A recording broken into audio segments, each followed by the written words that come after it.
Gets the shots and scores! And it's turned into the net. Brilliant goal!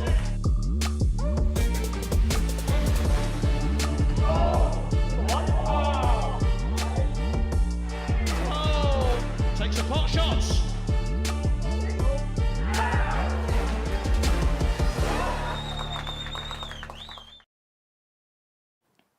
Hello and welcome back to Wesley Park, the home of Havant and Waterlooville football. Now, we've seen many a great military match here on this pitch, but tonight it's the turn of the Royal Navy Cup final between HMS Heron and Commando Training Centre Royal Marines. Now, you have to go back to 2012 for the last time either of these sides made the final. HMS Heron, the victors on that occasion, 3-2 against 40 Commando Royal Marines. And you have to go back even further to 2006 for the last time these two teams met in the final, and CTC were the victors that night, 3-0. Now, last year's final was competed between HMS Queen Elizabeth and Commando Logistic Regiment's Royal Marines.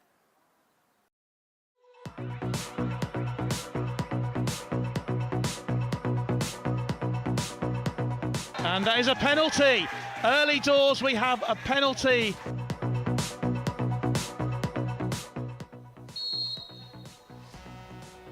And the man stubbing up is Rhys Thomas.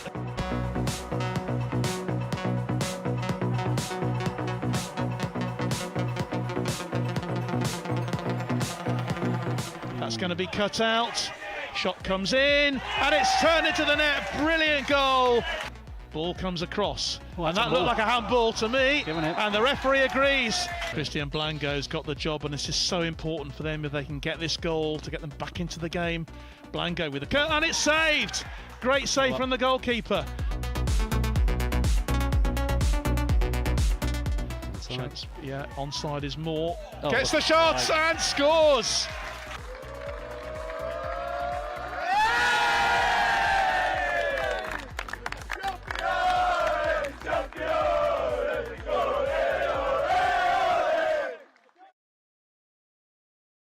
Now, both sides come here tonight with 4 really strong wins under their belt. Let's hear from both coaches before kick-off. Okay, Sergeant Tim Bradshaw, and I am the Commando Training Centre manager. You are not just manager tonight, you are a player tonight as well. And that's funny because on HMS Heron's side, that's the same with Jack as well. An interesting scenario. Do you think it's going to add a bit of extra spice out there? Yeah, I think it certainly could. It's always a bit of a different dynamic at unit level football, having somebody to assist on the sidelines but also wanting to play. But yeah, certainly that could add a little bit more spice to the playing game, yeah. Just tell us about CTC's run to the final, 4 really strong wins, and I know it was split into 2 leagues this year as well. So, you know, what have you done, what's your route been to the final and how good has it been? So it's been a really enjoyable journey, I guess, for the lads. We've had great support from the centre in terms of player availability, so that's added to it. But I think what you'll hopefully see tonight is we've got a real togetherness, sort of representing the Commando Training Centre, but also representing the Royal Marines. It's obviously a great honour to do that on this stage. So yeah, we hope to show what we've done over the previous games tonight as well. And that's the extra kind of niggle, isn't it? Being Royal Marines, you're so super proud of that, to win at the Royal Navy Cup final. But just tell us about your team and what's so special about it. Apart from that togetherness, maybe you've got some special players on there as well.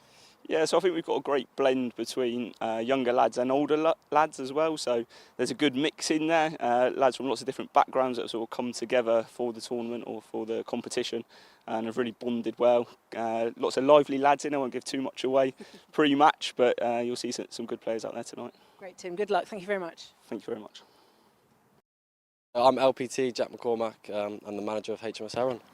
And extra spice here tonight because both you and Tim are playing. I know you say you weren't supposed to, but player managers, that adds a different element to this game, doesn't it? Yeah, potentially. Hopefully I won't have to get on. We've had a few lads drop out last minute, so I've had to name myself on the bench, yeah. It's the beauty of being the boss. You've had a really good run to the final, both you and the Royal Marines side, 4 really strong wins under the belt. What have been the strengths in those 4 games in the lead up? Yeah, so we've had some good results. I think the biggest one that brought everyone together, we played against the QE. We had 2-0 down at half-time, changed a few things and went on to win it. Pete Bradley scoring a last-minute header, and I think that got everyone going. And then now we've just been on a little bit of a run in the league and the cup, and now we're here. The skills only get you so far, and a team, you know, at this level, when you get into the Royal Navy Cup final, there must be some like kind of togetherness in that team as well that works really well. Yeah, definitely, and I think we've played the most amount of games across the Navy, so we've had a lot of game time together. So hopefully it'll all go well. Okay, well, best of luck, Jack, and we'll see you afterwards. Thank you very much. Awkward. Game time here in Havant then, bragging rights on the line for who's going to be the best Royal Navy football team of 2024. Let's join our commentary team led by John Knighton. Kath, thanks very much indeed, and a warm welcome to Wesley Park, home of Havant and Waterlooville FC. A very familiar stadium for us here at BFBS Sport, of course, as it's this year the 2024 Royal Navy Cup finalists preparing to do battle for bragging rights in this season's competition. HMS Heron finalists in 5 of the past 18 years and twice the winners in that time against CTC RM Limpston, who since 2006 have only been in 1 final. And they won it, beating HMS Heron. So nearly 2 decades on a rematch. Safe to say no players who were involved that day will be on the pitch tonight. Well, both teams have come through a tough campaign to get here in what's been a great year for Royal Navy football, especially for the men's representative side of the game. And one man with a huge amount of responsibility for that, of course, is the Royal Navy head coach, Lieutenant Commander Chris James, who sat alongside me here. Chris, a very good evening to you, and great to have you here for this cup final tonight. Chris, I think we can expect a very competitive battle tonight. Yeah, good evening, John. Thanks again for the invite. And yeah, I think so, absolutely. Great to have a Fleet Air Arm based team against a Royal Marines based team again. It's been kind of a feature of the last few years in the Navy Cup final, and they've all been excellent competitive matches. So I expect to see the same again tonight. Yeah, it should be a good one. And just looking at the sort of the route that the 2 teams have had to the final, Heron. They scored a lot of goals, haven't they, including that 8-4 win over HMS Sultan, and they beat HMS Queen Elizabeth 3-2 as well. This was in the Eastern League, and for CTC, the Western League, their biggest win was against BRNC by 4-1 in their game, which really was sealed them the competition. So it's a lot of goals. Maybe we could be expecting to see a lot of goals tonight. Yeah, let's hope so. Perfect records for both teams in their qualifying groups. 4 wins out of their games played, no defeats, lots of goals from both, and pretty tight defences as well. So expect a really competitive game, and yeah, but they've definitely got goals in them both sides. So let's hope for that. Well, let's take a look at the 2 teams, shall we? As before they come out onto the pitch, starting with HMS Heron. And a few familiar-looking Royal Navy faces in that lineup, I think, Chris, that you'll be well familiar with it, which might make them the favourites tonight. Just looking at their team, and obviously looking straight at Jack Wright and Manny Roche as well, who've really made a big contribution to Royal Navy football as well. Yeah, definitely. Lots of the boys that have been involved in the inter-services and the 2 cup tournaments that we've played this past season in the Heron side. So, yeah, they've certainly put a strong team out. 5 or 6 lads in there, from the goalkeeper all the way up to Sanchez up top. So, yeah, they've got a really strong setup. And led by, of course, their player manager, who is going to be out on the pitch tonight, isn't he? Who, in fact, both teams potentially have player managers possibly coming onto the pitch. Jack McCormack, I think, he is the player manager. I think he's hoping that he won't be having to play tonight for Heron. Yeah, he's benched himself, so that tells you a bit of a story. And very quickly, let's have a look at the Commando Training Centre as well for the Royal Marines tonight. Again, a side who maybe we don't know too much about because but we know one thing is they're going to be very, very strong. Yeah, absolutely. Not so much representative players in this side, but yeah, you know exactly what you're going to get with these guys. They've done a brilliant qualifying, so they're going to be really strong, no doubt. They are indeed. Brad Stewart, of course, in goal with Sam White also at the back. Captain Tim Bradshaw, obviously, he's going to be leading the side. And we've also, you know, got a lot of experience there as well. So both of these teams are well prepared, I think, for what they're going to be facing tonight against each other. And, you know, the bragging rights are massively important, aren't they, as well, for this, Chris? Yeah, absolutely. It's again, Navy against Royal Marines. We've had our inter-regions last week, and the Marines team didn't get out of the qualifier for that. So these guys will be hoping to put one right based on that. Just at the moment, we're having, before the national anthem, we're just having the presentation to two of our VIPs who are going to be taking the chair this evening.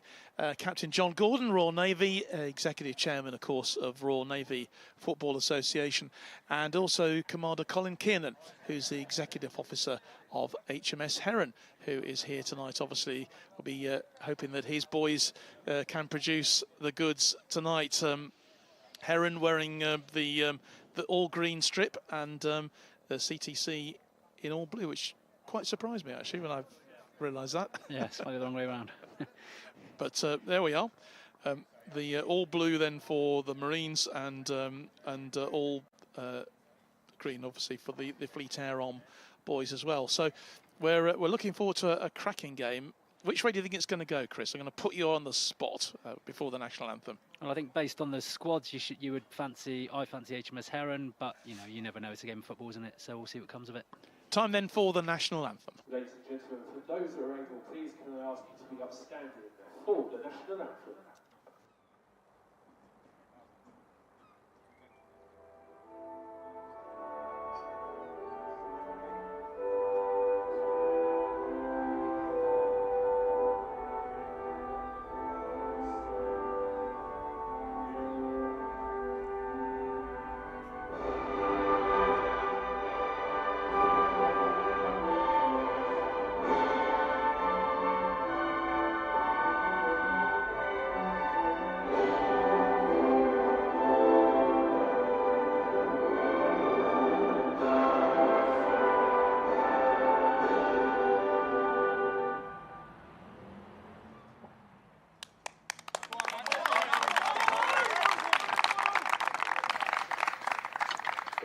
Your teams this evening, starting with HMS Heron. In goal is number 1. So not a huge turnout here this evening in terms of supporters, but wherever you are this evening, and we hope that you will be watching our coverage here tonight of this Royal Navy Cup final. Don't forget there's obviously Euro football to enjoy as well, with Germany in action against Hungary tonight, but we've also got the small matter, of course, of Scotland in action as well against Switzerland. That'll be kicking off at 8 o'clock. Just to remind you as well that we will not have extra time. Should this game be level at full time, we will be going straight to penalties. So those of you who are watching on BFBS this evening, you won't miss anything from the Scotland game as well tonight. So hopefully you can have a really great night of football, starting with what we hope will be a cracking final here for the Royal Navy Cup, that beautiful old silver trophy, which is going to be up for grabs. And believe me, both of these teams, Chris, will be absolutely desperate to win it. Yeah, it's been a long competition. It started way back in January, and now obviously 6 months later, they've got all their games played. They've done their work to get to this point. So, yeah, there's only one outcome you ever want in a final, cup final, and that's to be the winners. Okay, well, good evening to Phil Bright, who is watching tonight. Brighty, obviously from the Royal Air Force, but keeping a very close eye, I'm sure, on some of his UCAF colleagues who are in action this evening for the Royal Navy here tonight. And, well, it's lots at stake, as we say. Tim Bradshaw is leading the side. He's the player manager, of course, also captaining the side for the Marines. Wearing the all blue, they'll be kicking from left to right as we look from the main stand here at Wesley Park this evening. And interesting, our officials this evening, we've got referee is Lee Dudman tonight, Chief Petty Officer Lee Dudman. And Lee was telling me actually that the last time he refereed a Royal Navy Cup final was going back to 2011, and the game was played at Fratton Park in Portsmouth, and it was between HMS Seahawk and the Ark Royal, with Seahawk winning by 3-2. That was the last time that he was involved in refereeing a Royal Navy final. So he's really pleased to be here. I think he was expecting to be the 4th official, but actually he's taken the centre stage because of an injury to the 4th official, Phil Early, who should have been running the centre tonight, but he is now 4th official. So there we go. We are just about ready to get ourselves started here in this Royal Navy Cup final.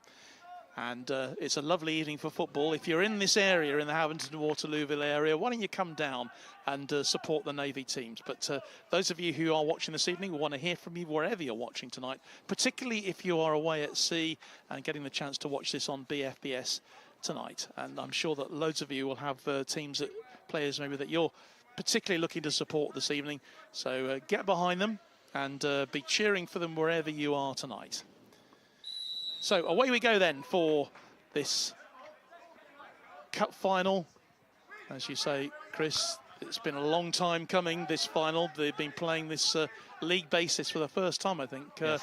And it seems to work quite well. Yeah, it's been great. It's been a great competition. And as we said, these two have kind of excelled in it for sure. So both deserved winners. CTC beating CLR, the current champions, en route here, and Heron scoring a hatful of goals and not letting in many in. So yeah, totally deserved players. It's been a really good tournament up to this point, and don't expect it to change now.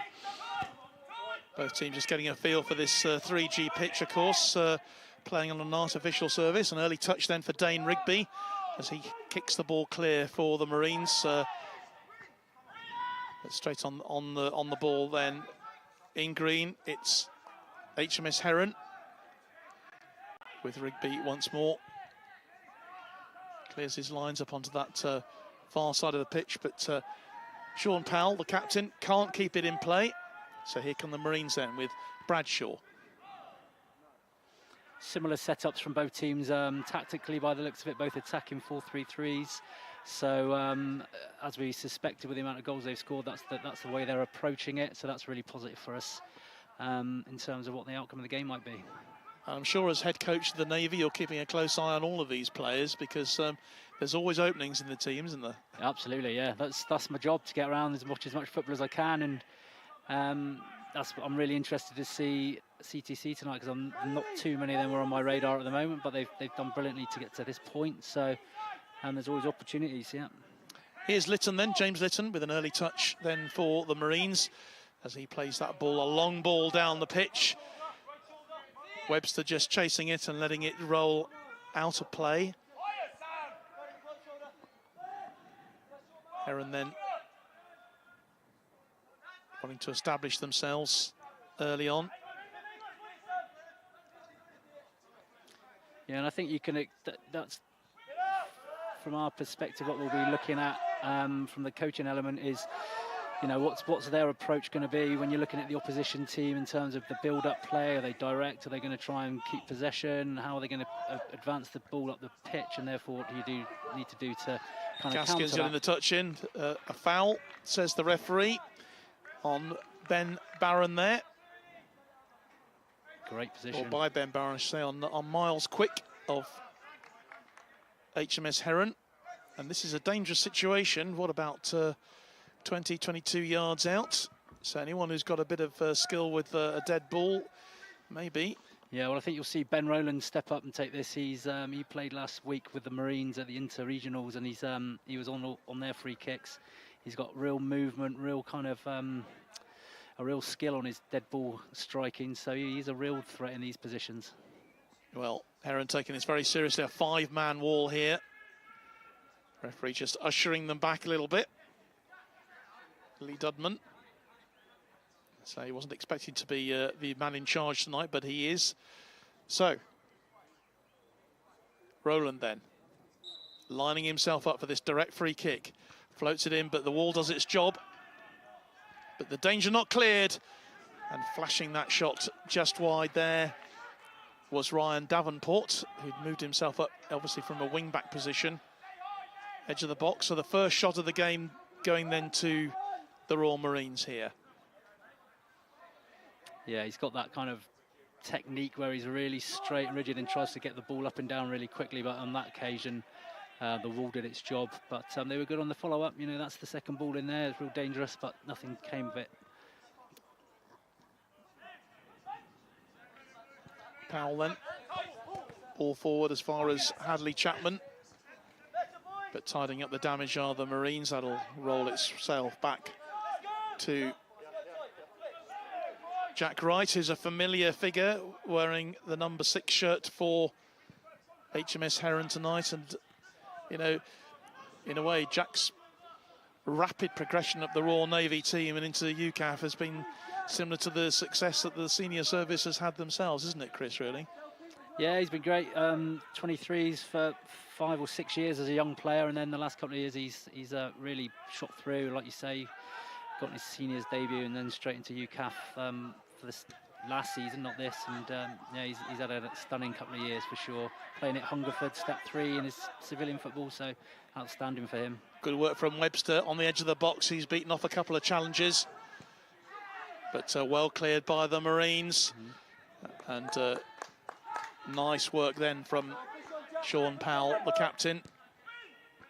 Roche, Manny Roche, I expect to get well involved in this game, wearing number 10. Or Heron, right then with the ball through, but it's collected well by Sam White, wearing number 20 this evening. Not number 2 as we thought he was, but he's wearing number 20. Just trying to confuse us in the commentary box here, Chris. Yeah, yeah. Joe Collins says, go on the gaffer. Watching this evening on YouTube.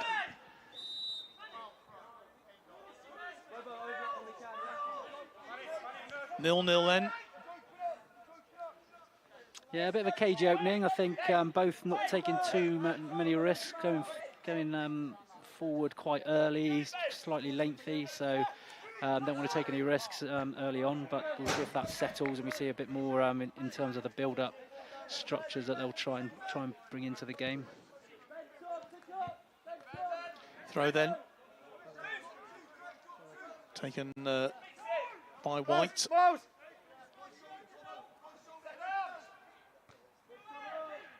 Not a huge amount of height in that Marines forward line there, but still have to get up there and make the challenge. But it's won back by Heron. Long through ball then. Nice control then from Sam White again. Yeah, it's pretty transitional. That's what I'm talking about there. The left back for the for Heron has just gone, not thought about anything other than getting rid of it. Jack's just done the same there under a bit of pressure from Ben. So pretty scruffy at the moment, but hopefully it will settle down. Yeah, not a huge amount of action so far in this game, but that's perhaps not surprising. These two teams not wanting to give anything away and getting used to this artificial pitch as well. Chapman, the challenge, the goalkeeper maybe wanted to get a touch. Don't think he's actually touched the ball yet. Has Brad Stewart in the Marines goal.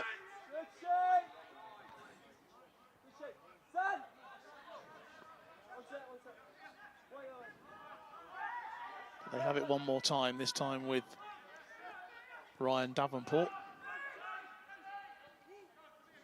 Ailing.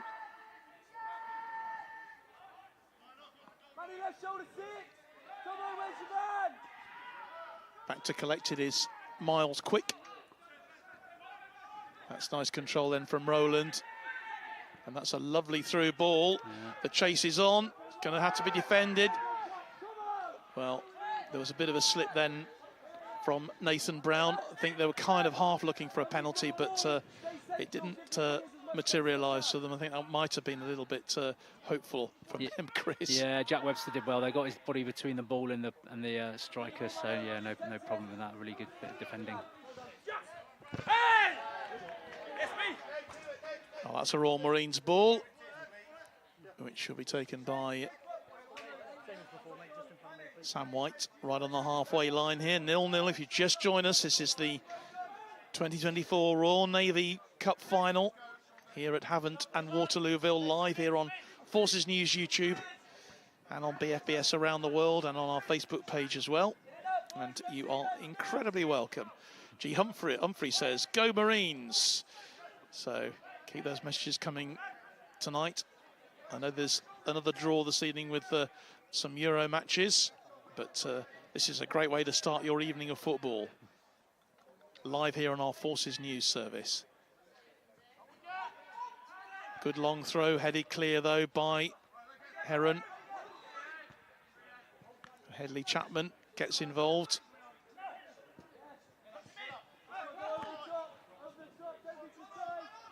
Neither team really establishing any sort of control at the moment. No, I think just here now I'd like to see Heron retain it a bit deeper, move the ball rather than this kind of long aimless ball that they've been doing, and you've seen a bit more of it from CTC for sure. When the back four have had it, they've been a bit more patient, not particularly, but Heron have been really direct so far. Maybe it's a tactic, maybe they're looking to get them turned, but not with any positive outcome at the moment.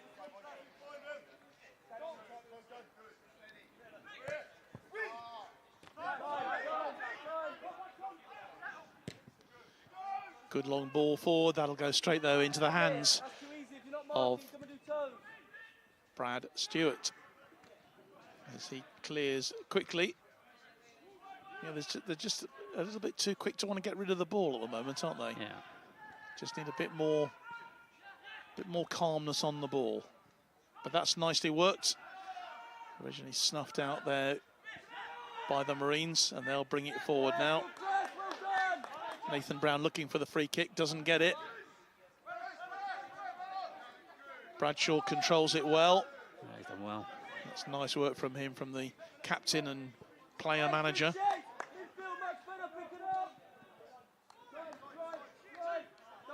Right, Jack Wright then will bring this ball forward.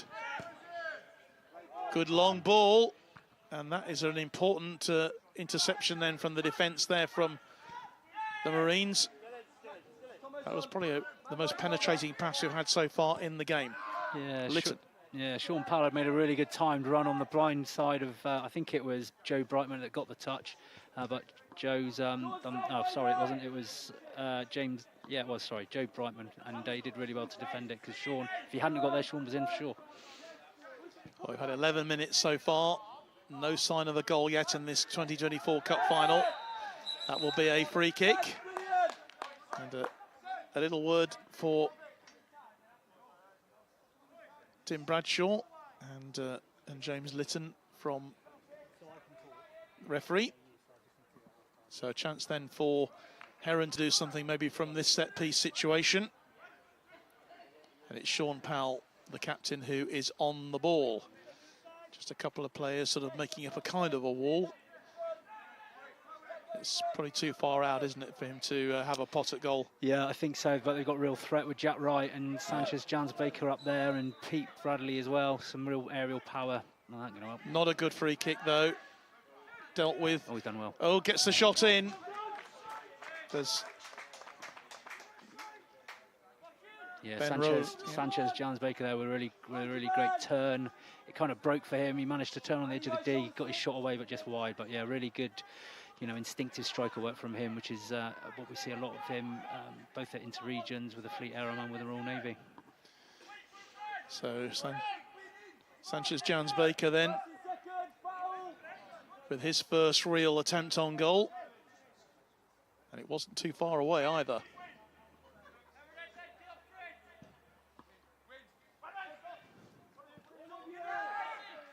Marines bring it clear onto that left-hand side with Josh Gaskins on the edge of the box. Gaskins looking to tee himself up for a shot, but it's cut out in the end. Here's Bradshaw. Shot comes in, and it's just wide. Good effort from Nathan Brown there. So end to end in these last couple of moments. Yeah, good from the Royal Marine side there. Josh Gaskins doing really well, wriggling in the box, couldn't quite get it away, but they kept the pressure on, and Nathan Brown's shot was just slightly wide. So again, slightly more end to end and good opportunities for both sides. Yeah, livening up then as we head towards the quarter of an hour stage of this first half in this 2024 Royal Navy Cup final. Roche is on the end of it, and the keeper makes the save in the end, but that was great work. Again, Manny Roche spotted the opportunity. Yeah, far better from Heron. Pete Bradley with an actual pass forward rather than just putting one in behind for a really good deep run from Manny Roche and a good save there from Brad Stewart, so good football. So the first corner taken very quickly, but not catching the Marines out, so they'll build again then with a throw-in on that far side of the field. Again taken by Powell. And that will be a goal kick. So another corner, I think. Oh, the ref's given a goal kick. Referee has given a goal kick. I was just looking at him. The linesman says corner, referee says goal kick.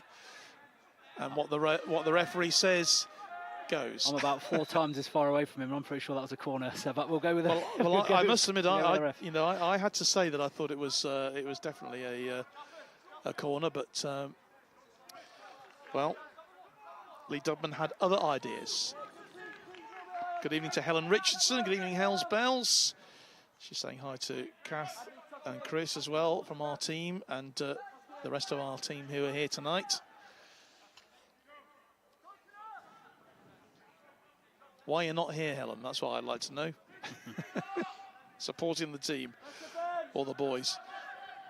Here are the Marines, though, on that far side of the field, and once again, it was Jack Webster tidying up the damage, but they're clear again. The Marines on this left-hand side. The ball comes into the path of Miles Quick, but he couldn't get a good delivery on it, but it has gone out for a corner.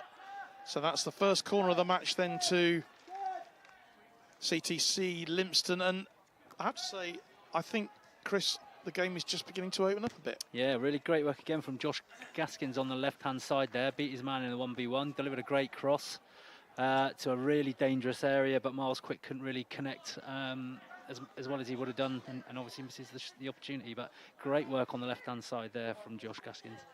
Bradshaw then with the corner. Beats everybody. Did go out of play, I think. That's eventually the decision from the officials. But that was a good. The wind might have caught that. It might have gone in directly had there just been a gust of wind in the right moment. Yeah, Dane Rigby and goal hadn't quite judged it right, had he? It got over him, and yeah, a bit of a misjudgment there. So a bit of danger, but unfortunately CTC went straight out. Well, Nick says Chris James for the Euros final commentary. I couldn't agree more. ITV or BBC are watching. Very, very small fees. Well, they pay more than I do, that's for sure. Yeah. He said with feeling. Headed out of play by Ed Cockley there. And the Marines keeping the pressure on. Hoping to get this opening goal here in the sunshine at Havant and Waterlooville.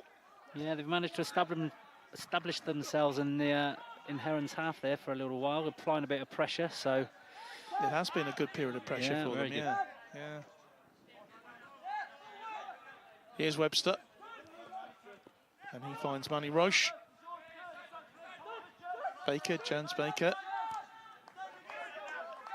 and back to Jack Wright, who'll play that one forward again. Maybe just a little bit too quick to get that ball forward.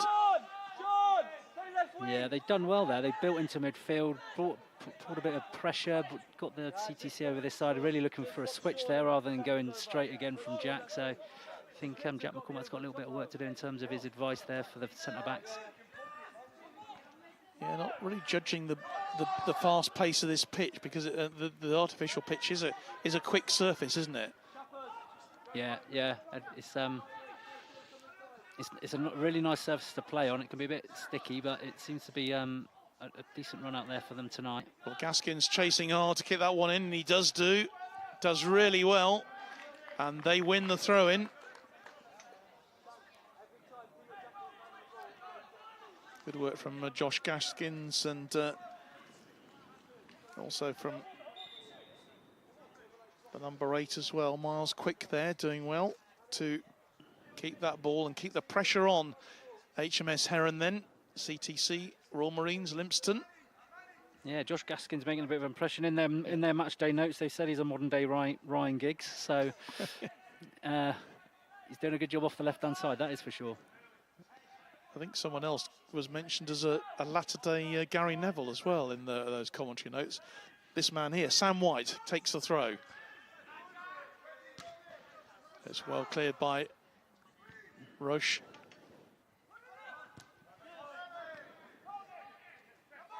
Just establishing themselves at the moment are CTC with Quick. Yeah. That's the best period of domination so far. White gone forward. Here's Quick again. Out onto this left-hand, right-hand side. Bradshaw gets the cross in, and that was an important clearance. The ball's still high up in the air. It's bobbling around everywhere. Good save from the goalkeeper. That was flying in, I think, Chris. Yeah, definitely. Really good spell here from CTC, really maintaining pressure and then getting into great areas. And what that does is allows the likes of Tim Bradshaw there to get out of midfield. He's on the side of the box delivering crosses, and then they got really good numbers in the box. So exceptional little spell here for CTC. See if they can take advantage of it. Oh, indeed, can they make it count?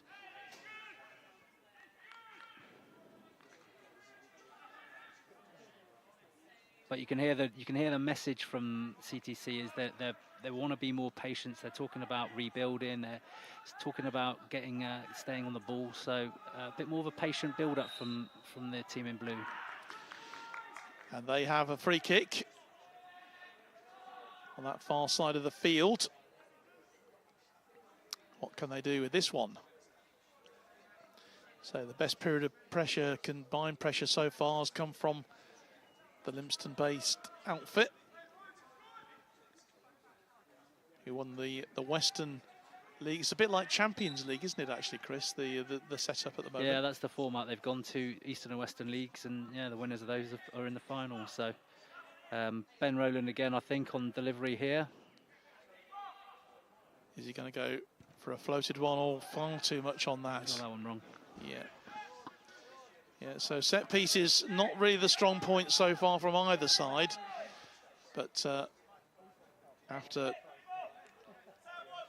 just over 21 minutes, it remains 0-0, approaching the halfway stage in this first half here.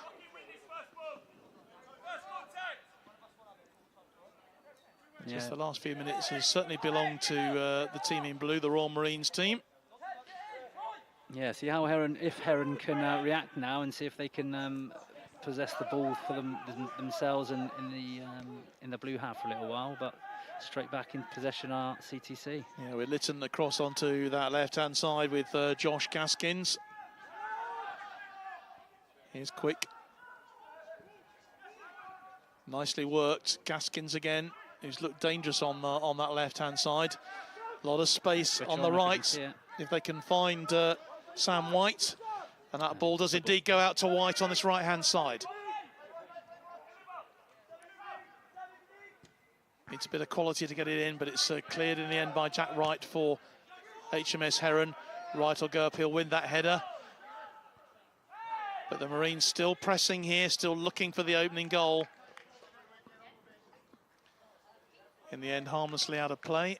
Yeah, but again, good football from CTC, playing on the left-hand side. Found the switch of play with a couple of passes, which saw Sam White getting high. They didn't get anything out of it, but you can see that they've got a bit of a plan, a bit of structure in terms of their play, and they're managing to progress play and find good spaces in and around Heron's 18-yard box.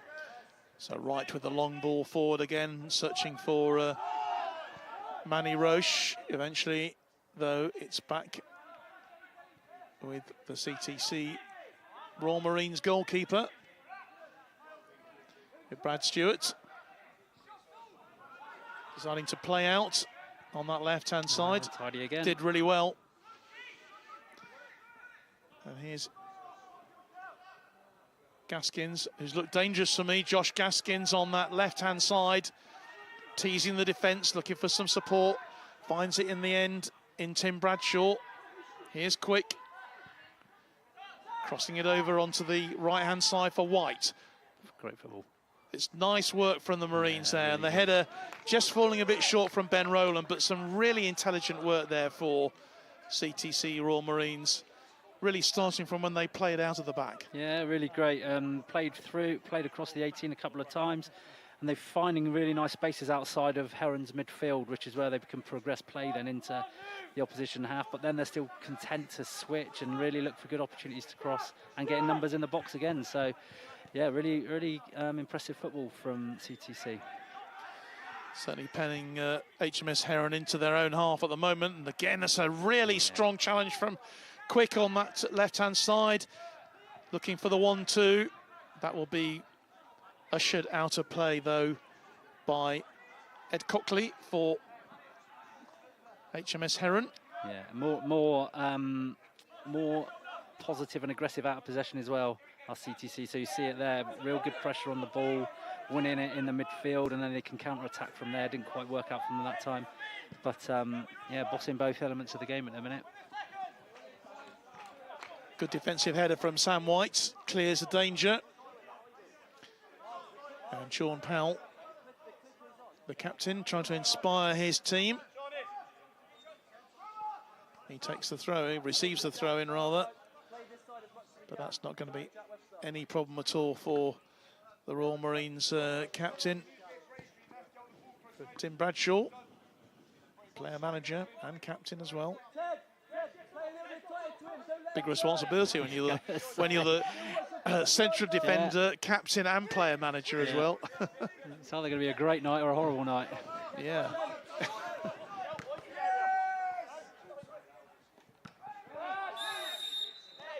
That'll be a free kick. Just the clip there on Jack Webster. Referee says that was illegal from Nathan Brown, having a quick word with him. And Jack Wright opting for safety, back to his goalkeeper, back to Dane Rigby. Nice header on, but the danger mopped up by the Marines, by Sam White. Again, he's had an impressive first half, actually, Chris, I think. Good cover from Sam, yeah. The temptation can be to go to Sanchez because of his height and his ability in the air and those flick-ons, but if you're going to do that, you need to have the runners off behind. But on that occasion, Sam's tidied it up and covered it off really well. A good old traditional shoulder charge. It was a little bit too much of a charge, I think, then. And he's kicked the ball away. And he's kicked the ball, and I think he'll get a yellow card for that, won't he?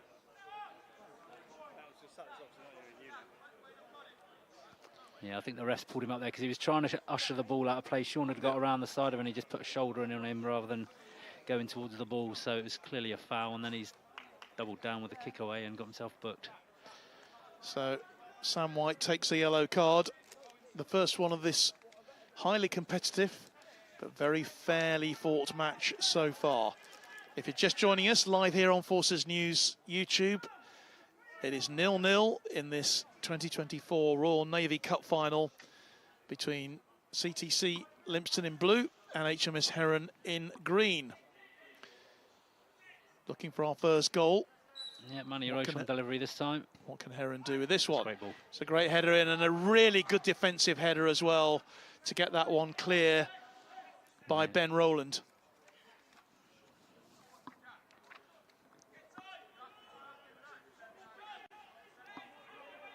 Yeah, better delivery that time, a really dangerous area, but well defended by CTC. So Heron have another corner here. What can they do with this? And when you've got those big central defenders in there, Joe Brightman. Sanchez. And it's headed clear again. Alex Spearing wearing number 18 in there too. Nicely played by Catherines.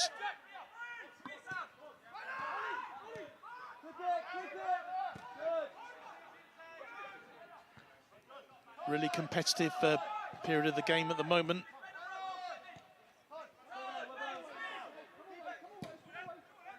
Hoofed up the field by Sam White, but that won't be any danger at all to HMS Heron.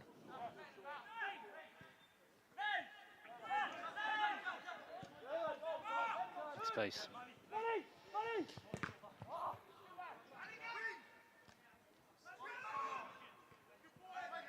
Nice work then from Manny Roche. Temperature probably around about 20 degrees when we are on kick-off, Chris. Yeah, beautiful day out there, yeah. Ideal conditions for football, isn't it? A bit of a breeze, which is just blowing from sort of right to left, I think, as we look. It's beautiful conditions for watching the game. I don't know about running around in 20 degrees, but I'll take it. I just said a gentle breeze, just blowing all my notes across the pitch at the moment.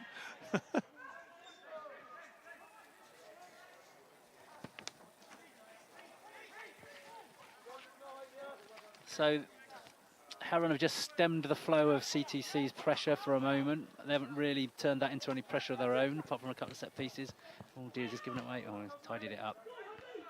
But yeah, they've managed to turn that pressure off at the moment. So see if CTC can regain that composure and get going again. It's good, intelligent defensive work there, but it's come back to Jack Wright. And Webster back to Wright again. He spreads that ball wide onto that right-hand side. He was looking for Hadley Chapman, and Chapman will take the throw.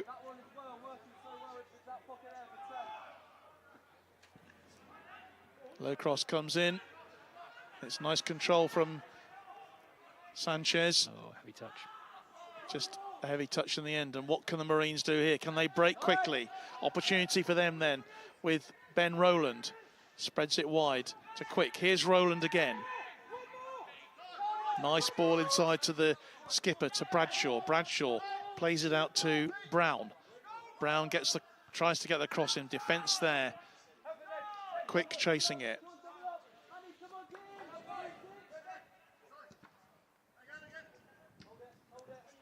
Eventually cleared though, but only as far as Sam White. Danger looms for... It's a lovely cross in. Oh, and it's a wonderful save. Miles Quick then got in there, and it was a brilliant save from Dane Rigby, picking the ball really almost out of the net. Yeah, brilliant reactions. It kind of looped up off of his thigh, really, off Miles Quick's thigh, and Dane managed to kind of claw it out the top corner. So great cross though to put real pressure on there. So yeah, good football again. Yeah, best chance of the game so far, but the Marines mounting the pressure with that corner again. Pretty well over hits, but well kept in.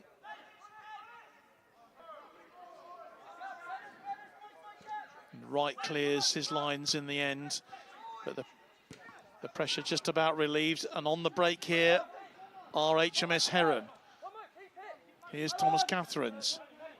Outside to Roche. Oh, but just a little bit over, just over hit it slightly, did Manny Roche there. And that's one of the clear differences. Heron on the counter-attack, really slow to get their midfield up to support up top. Whereas on CTC, a counter-attack and they're getting numbers up high really rapidly and giving Heron real problems. So you can see a real difference in the kind of approach. Archie Joseph says, let's go, Big Ted. I think he's talking about Ted Cockley, who's wearing the right back position, number 2 for HMS Heron this evening. Good evening to James Roberts, who is watching.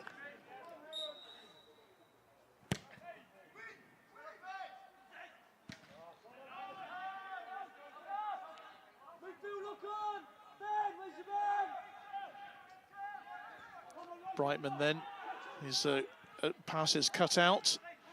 And here's Jans Baker, Sanchez Jans Baker.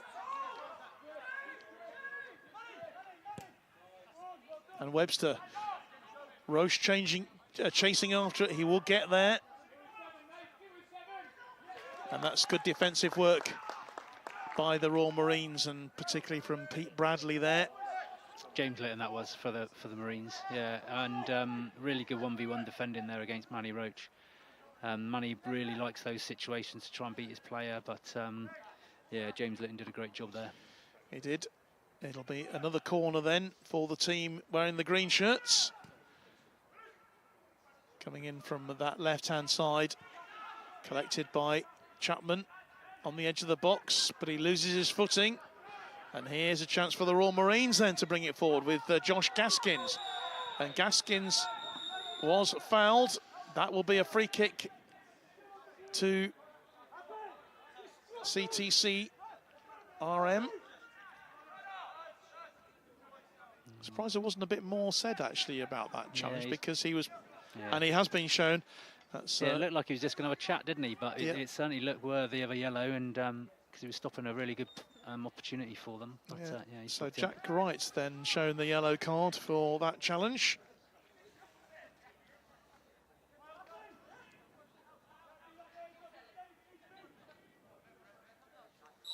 So a couple of yellow cards have been issued so far in this game. White gets the header, only as far as Powell, his captain. They haven't been able to link up with Sanchez up top really in those kind of deep plays where they're trying to get out early and then get Sanchez to link up. They're just not hitting him. It's not accurate enough. And it's just giving possession back to CTC. Well, with 10 minutes left in this first half here. No sign of the deadlock being broken. Best opportunity has fallen to the Royal Marines so far. A really great header from Miles Quick, which was pulled out of literally off the line by goalkeeper Dane Rigby. The referee is just pulling things back, and he's shown a yellow card to Sean Powell, the captain, I think for a bit of dissent there. Chris? I'm not sure. Yeah, I think it's just because he played without the ref was chatting and he got on with it. He didn't like it, so I'm not really sure where that's come from. But yeah, he's gone for it. So Sean Powell just trying to get play moving quickly, and the ref wanted to have his chat with. Rather scratching their heads at the moment. So I'm not really sure on that one. But that has been given. I think looking at he was having a word with Dave Ayling from CTC. He wanted to have a word with him because of the foul. Just looking at the replay there, that's what the ref was up to. And then Sean playing the balls prevented him from doing that, and that's why he's giving him the yellow card. But it is a free kick then to HMS Heron, which Jack Webster will take on this left-hand side. He's going to hit it long, obviously. Aiming for one of those big central defenders. I say not a big central defender, but it was Sean Powell on the end of it. But it is the Marines who bring it forward here. Attempted ball across the field. Doesn't reach his man. Roche bringing it forward, but well cut out. Good reaction. Yeah, Roche did well, though. He's still going. And he was fouled. It was a foul by Sam White, who's already been shown a yellow card. Yeah, he's got to be careful. Yeah, but that's a yellow. Can't commit too many more. That's a yellow. That's a yellow. That's the easiest one there's been all game. There's a few comments coming from the bench saying that maybe that should have been a yellow card too, but I don't think it would merit him being made to leave the field.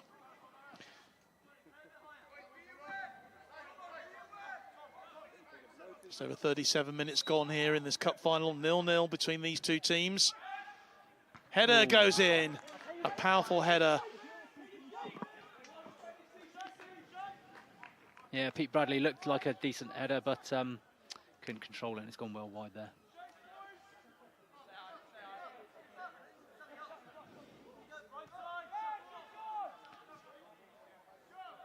Tomo, hey, left shoulder, Tomo, left shoulder.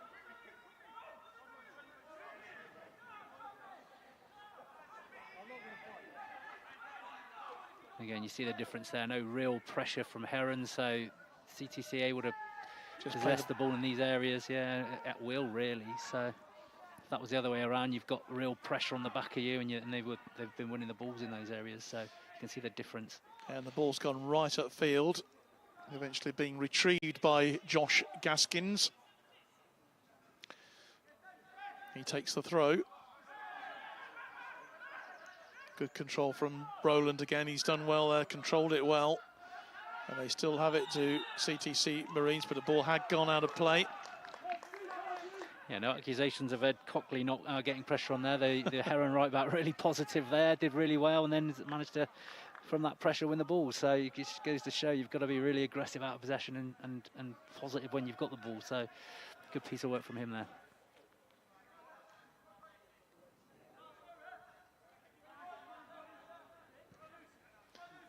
Here's Wright.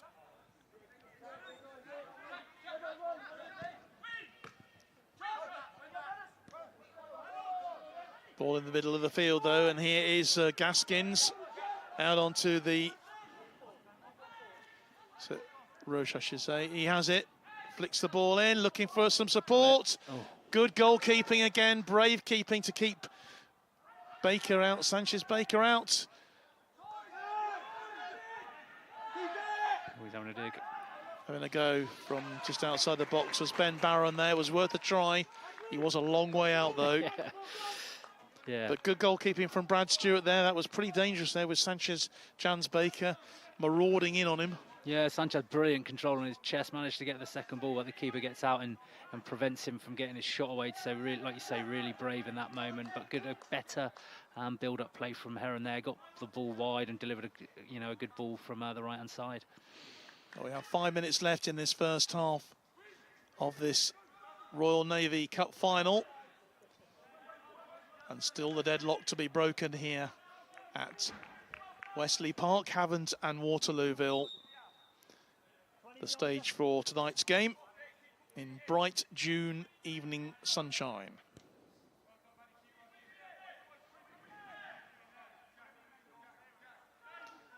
So it's great to have you with us wherever you're watching around the world this evening, especially if you're on board a Royal Navy ship, perhaps supporting one of the players here, supporting the Fleet Air Arm, perhaps, of the Royal Marines. And here come the Marines now. The clearance eventually goes out of play for a throw, which White will take. Back to James Litton. Litton with the cross ball. And well, from where we're looking, it looks like it might just drop into the back of the net, but it was well marshalled by Dane Rigby, and it goes over the crossbar eventually. Hits the top of the net. Yeah, he judged that well. He was foul. Well, a clear push then on Sanchez by Joe Brightman. And quite rightly, a free kick to HMS Heron.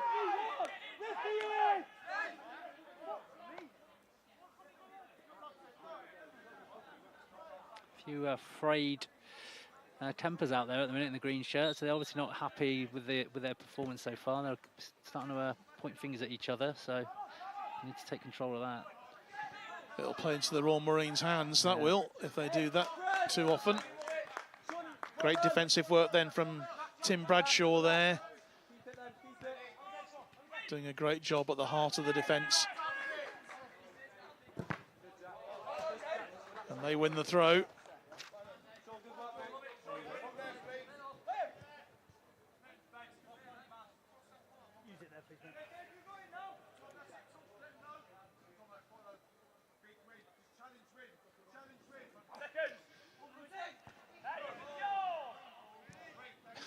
Headed up into the air by Dave Bailey, and he wasn't sure where it was going, but the answer is it went out for a throw to HMS Heron.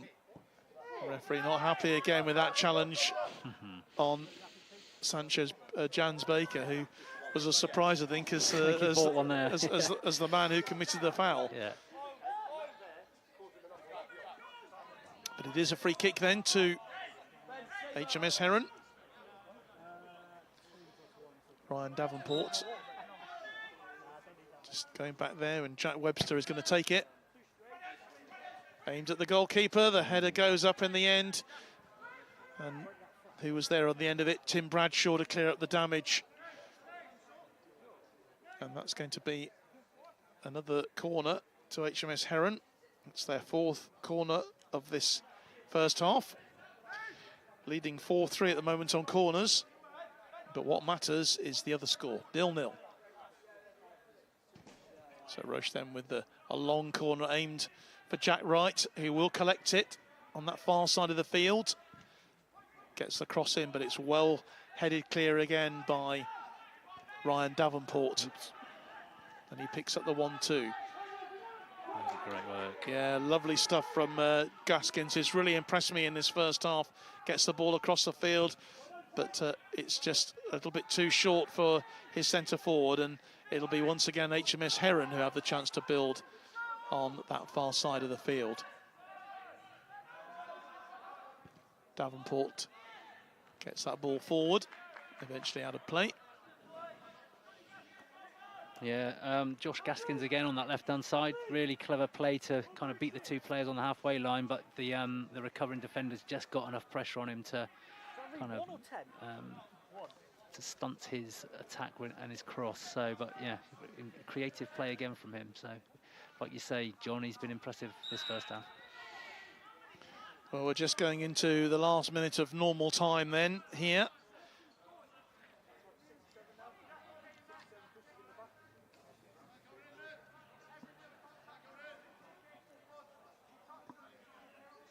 Manny Roach with the delivery again, so he's been most impressive with his deliveries for both sides. I think really pretty accurate, but a difficult one to create anything from this kind of angle. We'll see what comes of it. Yeah, he takes that from the right hand side. No one on the end of it, and eventually. So just the 1 extra minute then to add on to this first half, and we stay at deadlock at 0-0. So remember, if this game does end 0-0 at the end, we will go straight to a penalty shootout. Be no extra time. A decision that was taken a bit earlier on, I think. Yeah, same as the Inter-Regions last week. That's how the final was decided. 2 all after full time. Eastern Region and Fleet Air won on penalties. So straight after the 90. I don't like penalty competitions much, Chris. I don't know about you. Yeah, but that game could have gone on for bitter experience of those. Yeah. Well, the ball's in the back of the nets, but it's going to be disallowed. There was a foul there on Alex Spearing, and I don't think there was much complaining really from the Royal Marines there, although I have to say that Josh Gaskins is just having a quiet word to say, well, was that given, ref? Well, it was a clear push, wasn't it? Yeah, he pushed Pete Bradley in the back there, didn't he? And but good finish, to be fair. You know, struck it well, but the referee had blown the whistle straight away, so so no questions.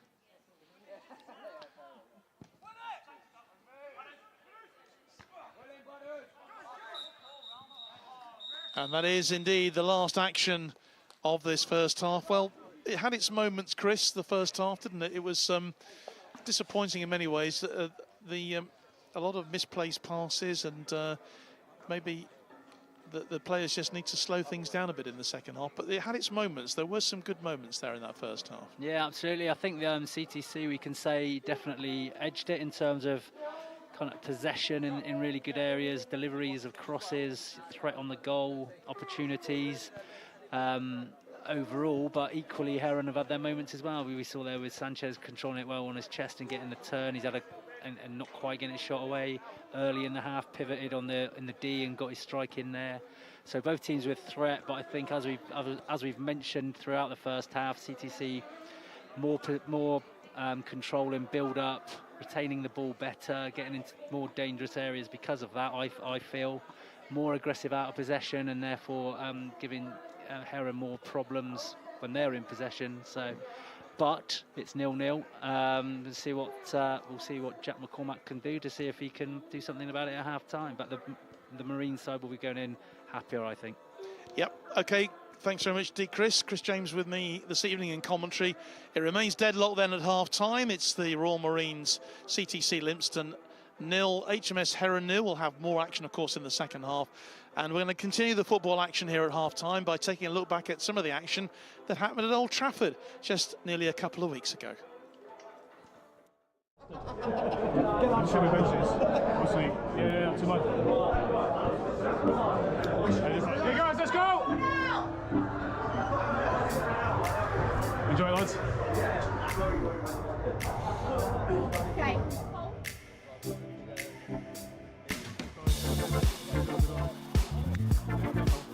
Enjoy it, Steve. Do you recall? It is ahead. What do you want to do?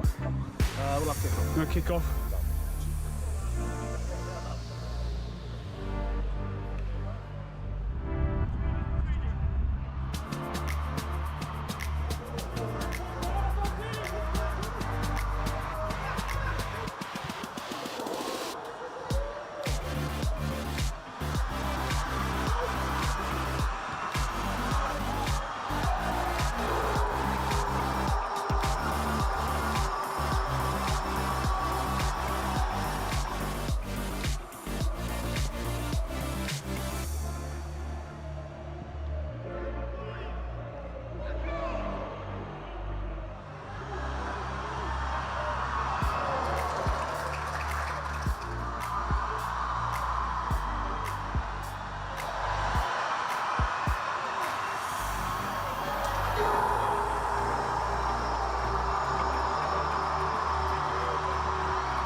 Striker.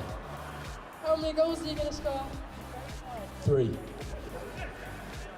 What do you think the score's going to be for the end of the game? 4-1. Nice meeting you. One goal score.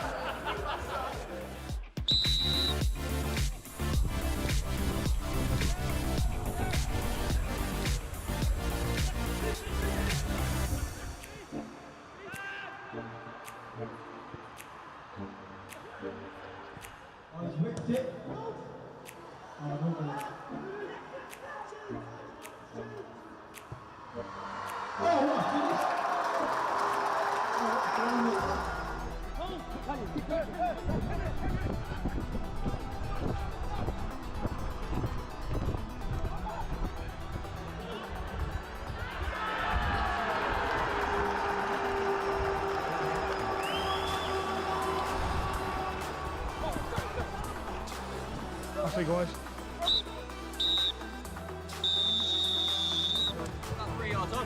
No way, mate.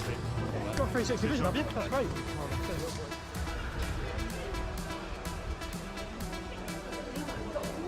No, I've got it, don't worry.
With the popularity of Luke Littler amongst others, darts has been given a new lease of life across the country, and the military is no different.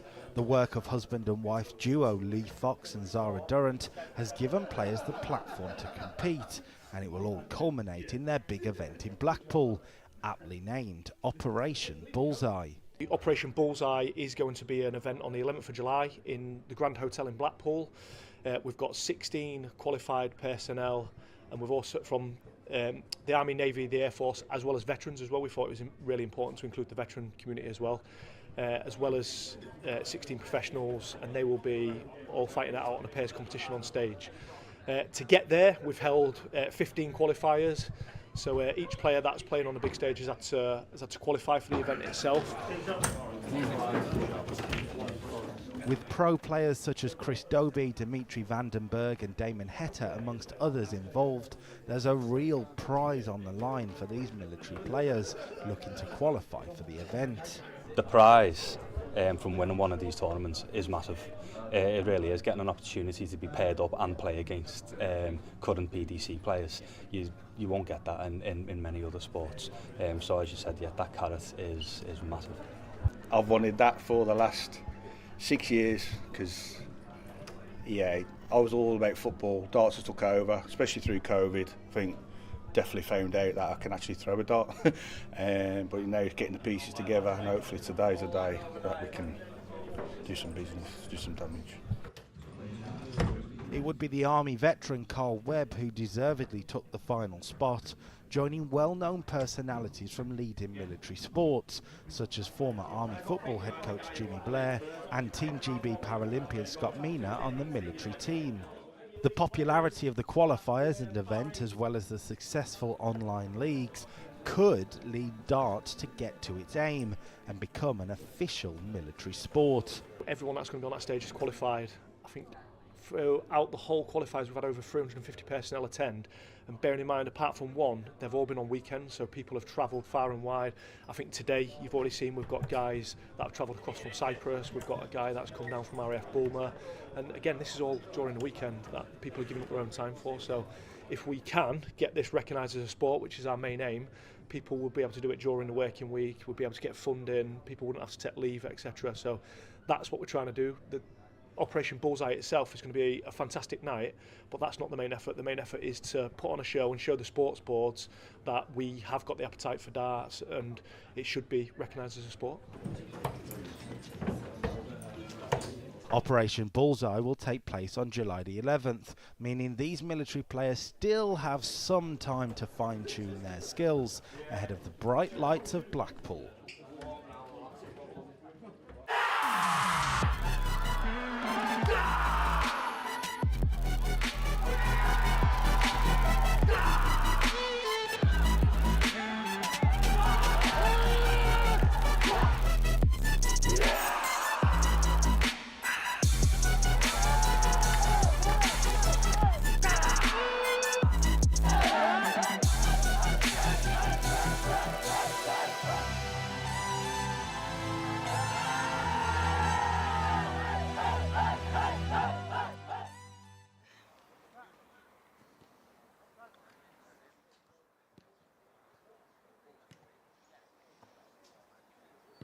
Well, welcome back then to Wesley Road here in Havant Waterlooville for the second half of the Royal Navy Cup final between HMS Heron and the CTC Royal Marines Limpston. The half-time score 0-0 if you were just joining us. And don't forget, if you're watching on BFBS at 8 o'clock tonight, we will be joining the live coverage of the Euro match. Scotland's really important game against Switzerland tonight, which they really realistically need to win to have any chance of remaining in the championship. A draw will be enough for them to keep them in the competition at the moment, but a win tonight is much needed for the Scottish team. They're in action at 8 o'clock in that's just over an hour's time. We're just waiting for the officials to come out onto the pitch for the start of the second half. John Knighton here with you this evening on Forces News YouTube, alongside Lieutenant Commander Chris James, the chief head coach of the Royal Navy senior team, and great to have you alongside Chris this evening. first half, a bit disappointing, I think, from both teams. It had its moments, didn't it? But maybe there just needs to be a bit more composure on the ball in the second half. Yeah, I think so. John, looks like Heron are going to make a change at half-time as well. So looks like they're going to bring Ben Hayes on the right-hand side for Hadley Chapman. I know Ben from my under-23s management days, and he is certainly somebody that will get in behind, support the attacks, make runs forward, and got a real good engine in him as well in terms of pressing the ball. So I think everything that we talked about that was a little bit short from HMS Heron, he certainly will add something with his attributes coming on at half-time. So interesting to see what his impact will be. So Ben Hayes actually wearing number 14, although he's on our team sheet at number 13. So it's always confusing, isn't it, Chris? But Hayes is coming on, and the man who is going off is Hadley Chapman, as you say. So we're all aboard now. We've now got the officials back out of the pitch, which is good news. And we're about ready to start this second half then of the 2024 Royal Navy Cup final. Can we get some goals in the second half? Let's hope so. We will go straight to penalties if it does end 0-0. But we're hoping, obviously, that we'll get a goal fest. These two teams have been scoring goals for fun throughout the various East and West leagues they've been playing in. But so far, both teams drawing a blank. Probably the best opportunity, I think, probably fell to Dave Ayler, Miles Quick, I think, in the first half, didn't it? Yeah. Chris, was a great save, actually, from Dane Rigby. Yeah, we were promising goals, weren't we? They hasn't kind of manifested it's yet. It's not materialised. No, it hasn't. No. Which is disappointing, but we have 45 minutes to put that right. And straight away, the shot goes in from Sanchez Jans Baker, just wide. Well, we very nearly got our our prayers answered, but not quite. Yeah, well, that's where you want to be getting in the ball. So good work on the left-hand side, good cross in. Sanchez has had a couple of those now. He's had a couple of sighters, so I think two really good opportunities and a bit of a half chance probably. But he'll be, well, he doesn't look it. He'll probably be disappointed that he didn't do better with that. So an early touch of the ball then for Brad Stewart. And the Marines' goal, wearing the all-blue strip. It's Heron in green. And they've started possibly the brighter of the two. And surely that's going to be a goal. No, it's not. It's a great save from Brad Stewart. Well, another opportunity falling to Sanchez Jans Baker in these early moments of the second half. He really should have put that one away, Chris. Yeah, definitely. There was one of those blind pass backs to your goalkeeper that you could see Sanchez had read it really early and got in there, but just couldn't lift it over Brad Stewart. He got fair play to him, got off his line really well, reacted to the little chip and parried it away. So great goalkeeping. The wind just getting up here at Wesley Road, but it's good opening from HMS Heron here, putting the pressure on the Royal Marines early doors. But that's eventually cleared for them. Yeah, really positive start from HMS Heron. First time they've really kind of had a couple of phases of play followed up by with some pressure in the CTC half and around the 18, so they'll be pleased with their start. Early storm then being ridden out, hopefully for the Marines from their point of view. And they're having their first moments of this second half. Playing early.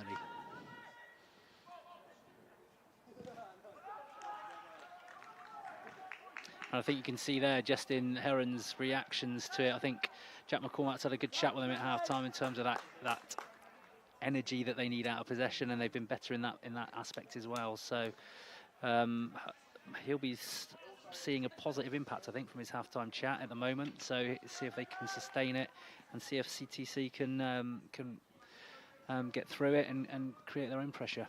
Well, they have a chance then on that far side with a throw-in, which is going to be taken by Sam White. Goes for the long throw into the penalty area. Shot comes in from the skipper, from Bradshaw, I should say. But here come The team Hayes. in green, and here's the captain, Sean Powell. That's a great ball across field, and it's another fine save. Brilliant. And that shot came in from Ben Hayes there. That was really great movement from HMS Heron, and another fine save from the goalkeeper. He's made now 2 brilliant saves in these early moments of the second half to keep the score at 0-0. Yeah, fantastic counter-attack, and what we hadn't seen from them in the first half. Numbers up, great cross, and Ben Hayes, really great first-time strike. Just said at half-time that's what it'll bring to the team, and a real positive impact. Couldn't quite pick the spot. Powell with the corner, goalkeeper punches it clear, and eventually it's forced away by James Litton. Yeah, I think Brad Stewart in goals already had more to do this half than he had probably the whole of the last half. So but he's impressed. He's done well in the moments that he's been required. So that's been good for his perspective. Yeah, and HMS Heron have certainly upped the tempo at the beginning of this second half. Unfortunately for them, Powell just couldn't get his foot on the end of that. So it rolls out of play for a goal kick. And I'd imagine for Brad Stewart, for that relief, much thanks in these early moments. Yeah, good save from Ben Hayes, and then deals with the cross on the corner, punches it away. So, yeah, good from him. But Heron will be really pleased with their start to this half. Yeah, they've certainly shown they mean business. They probably should have had one of those goals go in, one of those attempts, but it remains at 0-0. 5 minutes gone in the second half.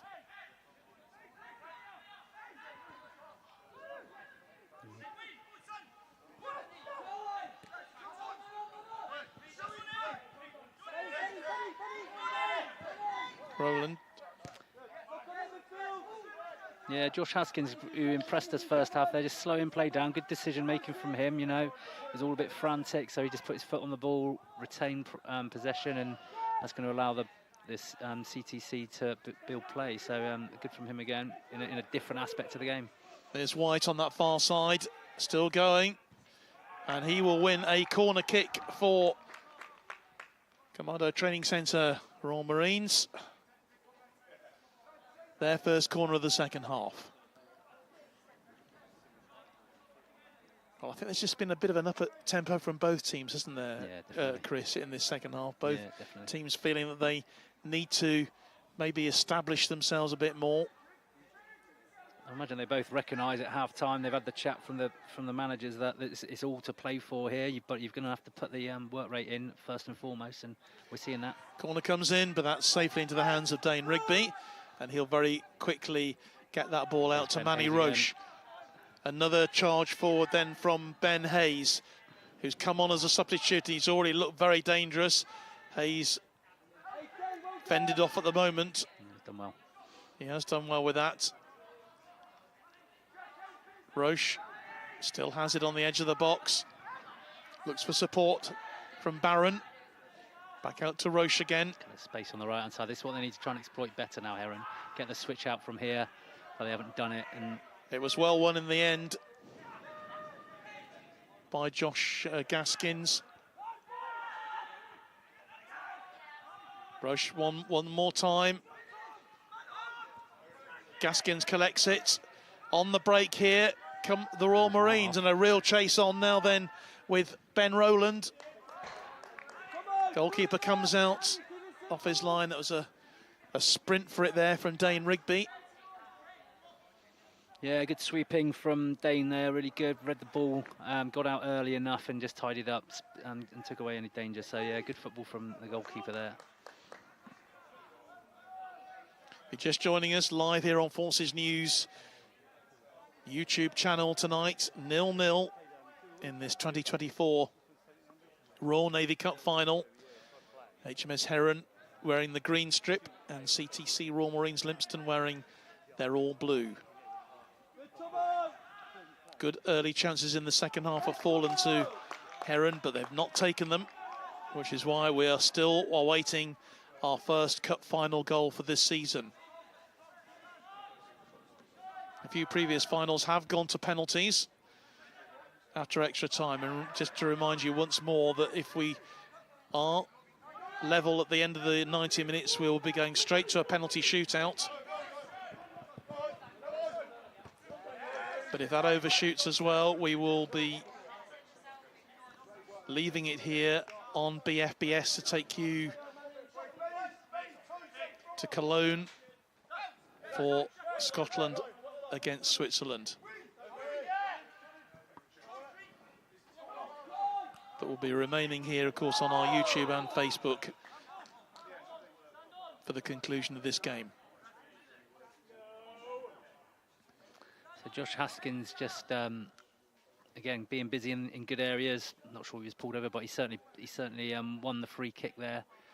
So that's going to relieve a bit of pressure for CTC and give them an opportunity to get one into the box from here. I think it's a bit too far out for the strike. Captain's going to step up. Well, Bradshaw was thinking of taking it quickly, but he's floated it in the end.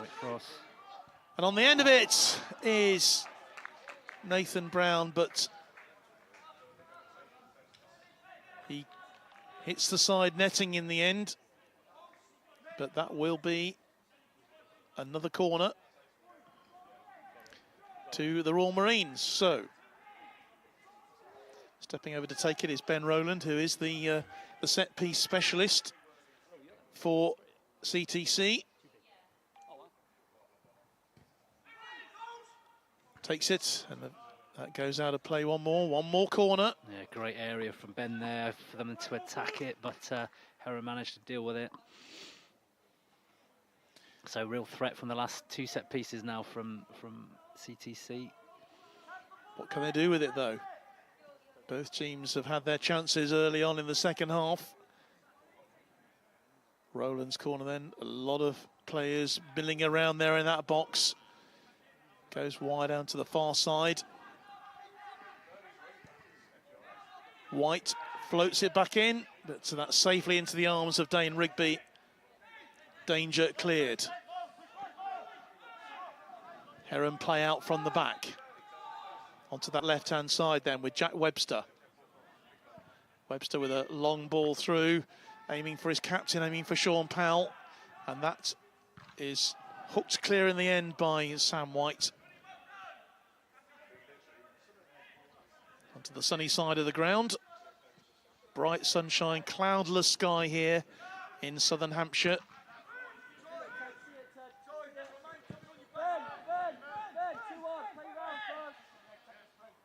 Really enjoying it here.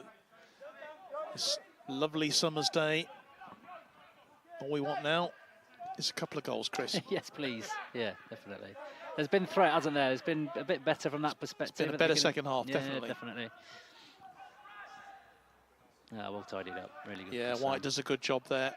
He's been really solid at the back, hasn't he? Yeah. Has taken a yellow card, though, so he has to be careful. 3 yellow cards in all. Jack Wright and Sean Powell shown a yellow card by Lee Dudman, the referee, in that first period. White again. Lovely through ball. Aiming for Nathan Brown, but it's collected by Heron, and the chase on. I think that's the ball Sanchez wants to be chasing, to be honest with you. James Litton more than equal to that one.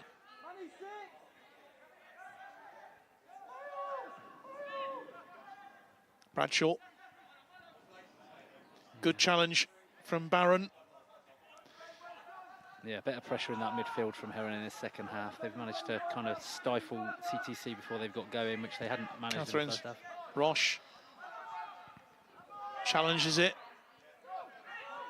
But again, it's collected well by the Royal Marines. Nice challenge then from Cockley. Great cross. Great cross. Offside. But the flag has gone up on this near side for offside. Against Sanchez, Jans Baker.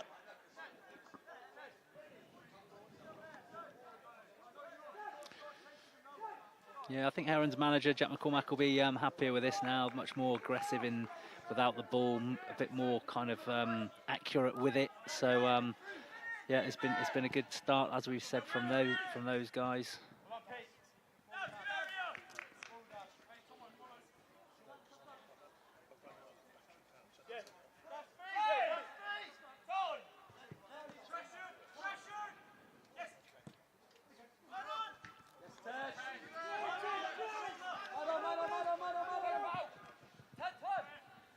real battle going on here with Ed Cockley.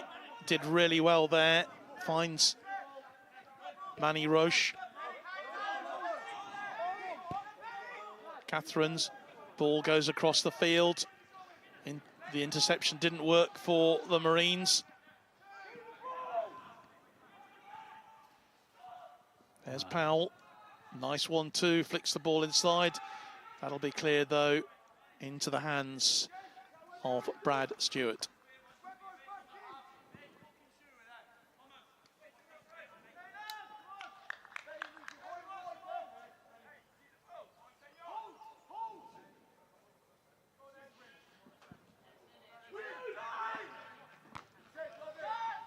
Still 0-0 as we approach the hour mark in this match. Yeah, the point at which both managers will be thinking now, right, is there something on the bench is there someone on the bench that can change the flow of the game, that can provide us something to unlock these two really solid defences at the moment? So both of them will be thinking about that, looking at their benches and considering their options. But for now, just that one change made at half-time by HMS Heron, with Ben Hayes coming on. And he has made a difference, with no doubt. And here he is on the ball now, wearing number 14 for HMS Heron. That's a nice touch from him. Fends off a couple of challenges. But eventually the ball is lost and goes back to the boys in blue. Nicely hooked clear by Ryan Davenport. And here is Rowland. Yeah, good defending again from Ed Cockley though against Ben Rowland. Did his job, got the block in. Been doing the dirty work well this second half. It's so difficult to know which way this game is going to go, isn't it, Chris? Yeah. It could easily be settled by a single goal, I think. But on the other hand, sometimes you have a match like this where it's deadlock for so long, and then suddenly you get a flurry of goals. Yeah, exactly. It just reminds me of the Army Corps finals just a few weeks ago. It was like sort of 1-1 or 1-0 for ages, and that ended up being 5-2. Yeah. Well, the flag's gone up for the foul. It was Jack Wright who was taken to ground in the end by Nathan Brown, and there is a player down on that far side for I the think men in green. Jack Webster, I think, is suffering a little bit over there with a cramp by the looks of it. So that might make the manager's decision for him.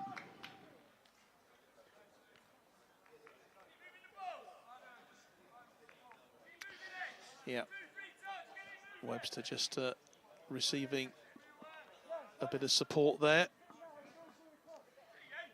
from his goalkeeper, from Dane Rigby.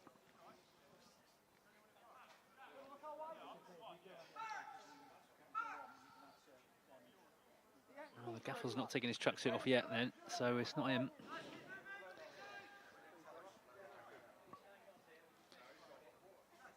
Nobody's making any moves down there. There's no moves on the touchline that we can see at the moment, so just this break in play.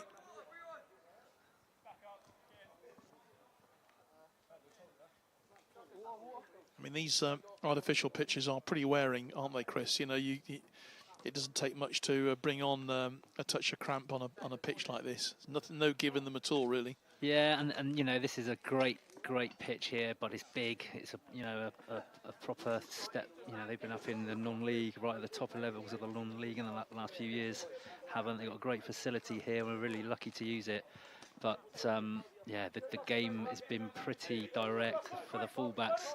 They're asking them to be up supporting the wingers and then doing their work back in the defensive line. And you know, if you're not super match fit on this pitch in pretty warm conditions, then it will catch up with you, and particularly after an hour. So yeah, understandable, but you've got to be fit enough to do it. That's the thing. And really, if you call this ship's football, that's where the level's slightly different from what you see into regions, and then obviously at the full men's team with the service side. So. And we're getting to the stage in this game now, I suppose, particularly if we get to around 70, 75 minutes, where neither team will want to lose it rather than actually going for the win, which might push us in the direction of penalties. I hope it doesn't. I really hope we can get to bring you some goals to really liven this game up. That's a free kick to CTC Royal Marines. Yeah, and you hope it's a bit of magic that creates the goal rather than a mistake as well, don't we? You know, so that we can have that celebration.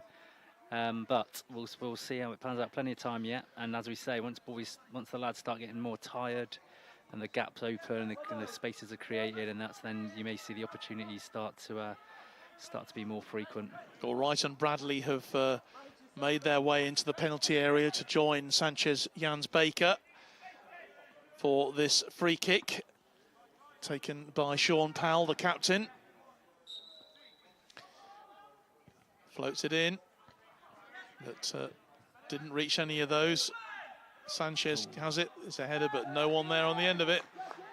So again, it's been rather a feature of this game, hasn't it, Chris? The wasted free kicks and set pieces. Yeah, Tim Bradshaw did well initially to clear it. It came back in, but yeah, they just can't find that little moment, can they, either side, just to get that clear-cut opportunity.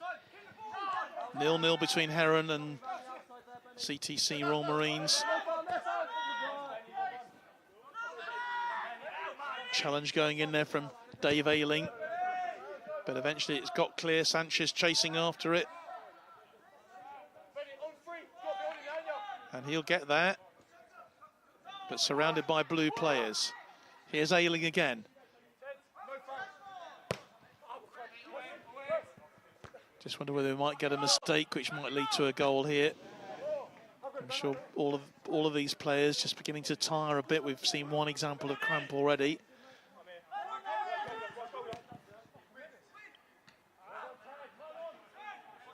Here's Cockley, he gives it away.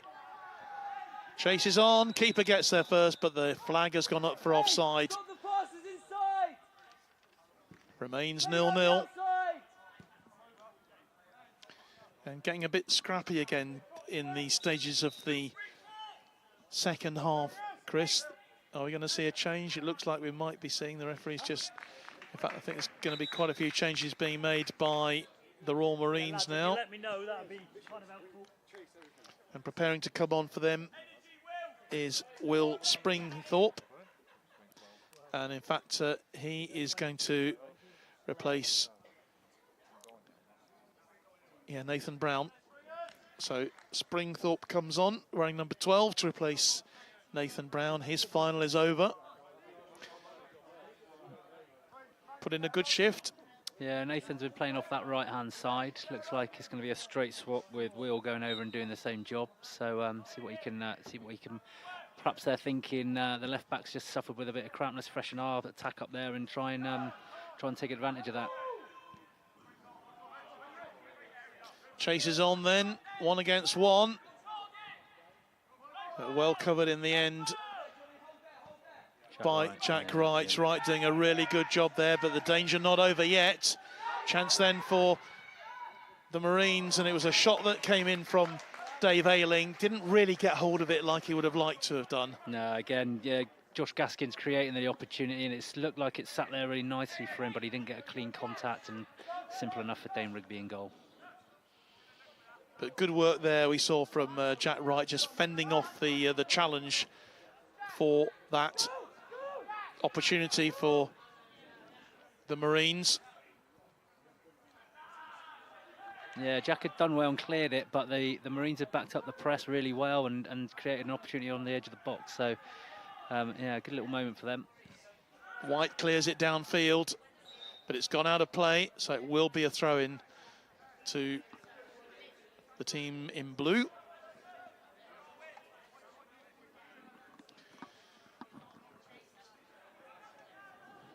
.68 minutes nearly completed here in this cup final. 0-0 between the two teams. Heron then with the throw. Doesn't find a green player, but they still have the ball on the edge of the box. Nicely worked by them. Shot comes in from Sanchez, and he hits it wide in the end. But he, mind word, if he got hold of that in the right way, that might have just bulged the net. Yeah, good little a phase of play there. It's a good little kind of link up, really quick, sharp football and set it for Sanch in a really great area. But yeah, he's had his opportunities tonight. Is one going to nestle in for him? He's been in and around it. And that was probably his cleanest strike of the evening. But it didn't trouble the goalkeeper, didn't trouble Stewart in the end.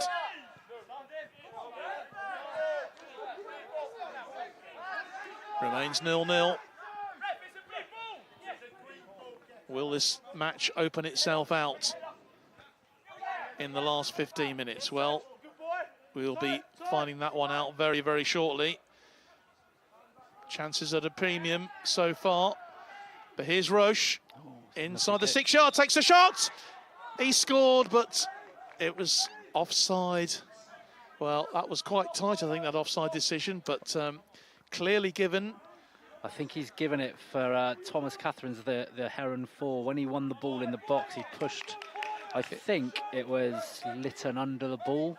Well, it was a very quickly taken throw. Yeah, you can't be offside from the throw-in. No, the linesman put his flag up and indicated with his hand that there was a push, and that's what the referee's given. So I think it was a gift for the push rather than offside. Okay, well, the flag certainly went up, but it wouldn't have been offside. I'd say it was directly from a throw-in, so that couldn't have been given for that. Good spot there, Chris. You've earned your you've earned your match fee tonight. We have time coffee paid for. Absolutely.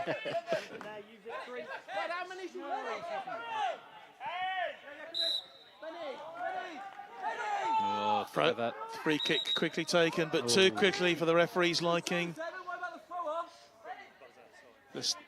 Sometimes there's nothing wrong with a free kick being taken quickly, is there? It must be, as a coach sat on still on the touchline, it must be so frustrating sometimes when that happens. Yeah, well, they'll be frustrated with that. I think he's pulled it back because it wasn't quite in the right position, but quick thinking. Well, hardly. Yeah, it wasn't far off from a really quick thinking from Josh Gaskins, and unfortunately pulled it back. Bradshaw takes the free kick. He'll get it back again. He'll try and get that back into the penalty area. But in the end, it's guided out of play by Ben Hayes.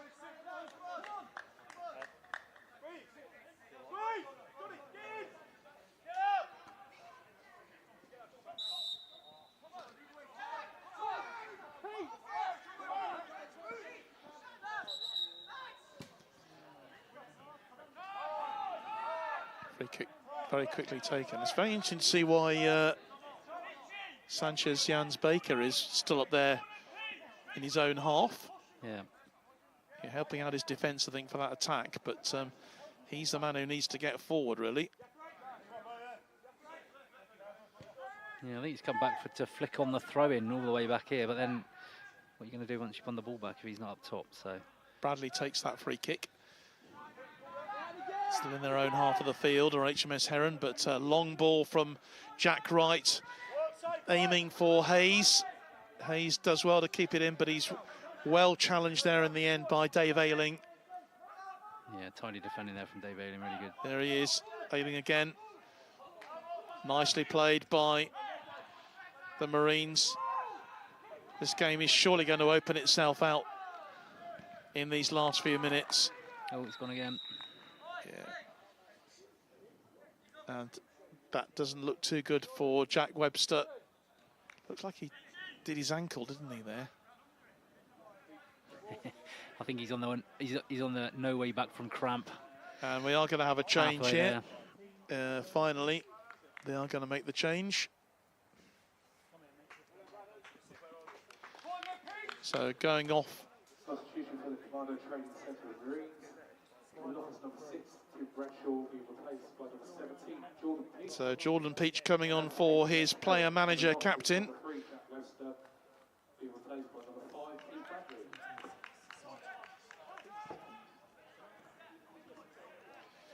So Bradley was already wearing number 18. So yeah, I'm not even sure he's come on with 5. Yeah. So maybe it's Jack McCormack who's come on. I don't think it is. It's not the player manager, is it? No. So yeah, it's changing numbers here. So you'll have to forgive us when the players make these late changes without telling us. But we'll try and find out who that is who's come on wearing number 5. But here come Limpston again. The challenge comes in. Nicely played forward. Bradley, who's wearing 18, that was a foul. A late tackle. I've got a feeling that might be another one with a card written on it. The challenge coming in on the newly arrived Will Springthorpe, and that is indeed a yellow card for Pete Bradley, the fourth player to have his name taken.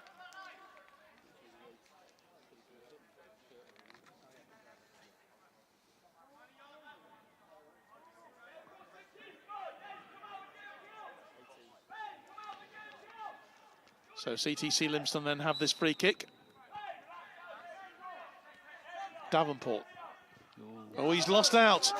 And a real opportunity then for HMS Heron now, but oh, he just kicked it far too far forward, Thomas Catherines.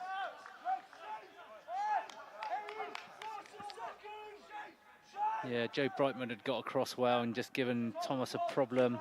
Took the angle away from him. He tried to do the little step over, I think caught the ball and it got away from him. So good counter attack from him, won the ball in a really good area, but was unable to get any end product from it.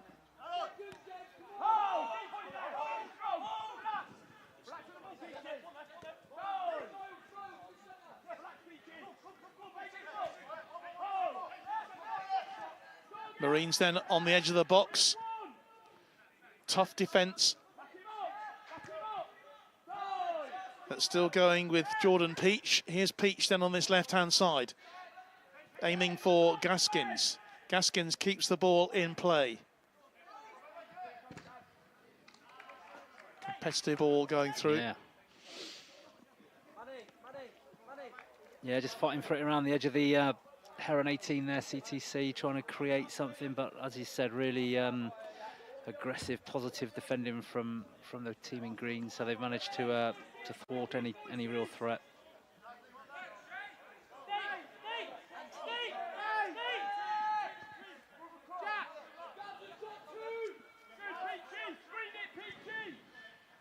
So just to clear up that substitution for HMS Heron, it's Anthony Carlisle who's come on. He's wearing number 5 for them. On our team list, he was down as number 14, but he's on the pitch, making his appearance as this second half substitute. Swapping places with Pete Bradley, who we had down as wearing number 5, but he's wearing number 18. Sanchez, though, losing out again. This could go either way. Surely a single goal might just settle this one. Here's Gaskins again, but it's no real sort of team getting themselves in the ascendancy here. It's going backwards and forwards from one end to the other. Yeah, I think Anthony Carlisle's come on for the left back, Jack Webster, who's suffering from the cramp. They've now put Sean Powell back there to cover that off, and Carlisle's gone a bit higher, almost in support of Sanchez by the looks of it. It's like a number 10 and maybe sacrificing the left wing side of it. So he brings on a bit more physicality and size, so they might be thinking that's the route to success up at that end. Yeah, so a bit of a tactical shuffle there from Jack McCormack. See what he gets out of it, see if it's a positive outcome from it. Manny Roche then with the free kick. Floats it into the box. Yeah. On the end of it, we thought was going to be Jack Wright, just for a couple of moments there, but he couldn't get his boot on it. Used to seeing him heading in goals from left, right and centre for UCAF and the Royal Navy the last 18 months or so, Chris, but so far he's not been able to get on the score sheet. No one has. No. As we approach the last 10 or 12 minutes of this final, it's still 0-0, still everything to play for here. This wonderful old Royal Navy trophy. Here's Roche. Defence clear it eventually.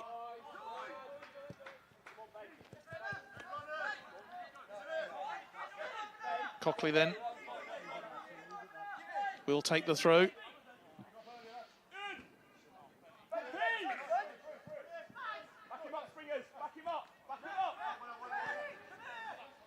Nice work in the end from Jordan Peach and collected by Rowland, but only as far as a green shirt.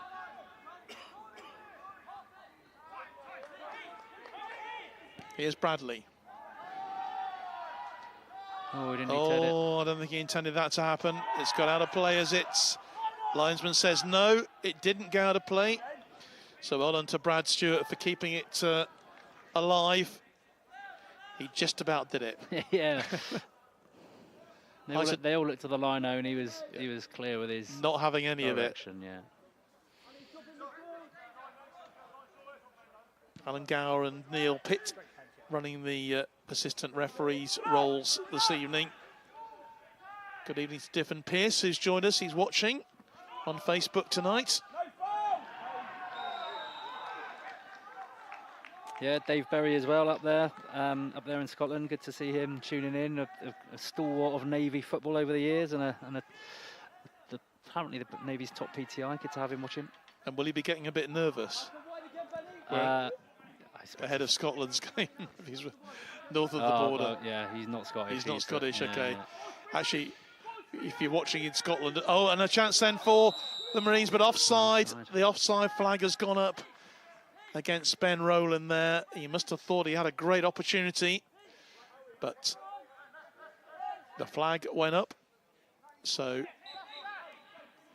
it's offside and the chance has gone.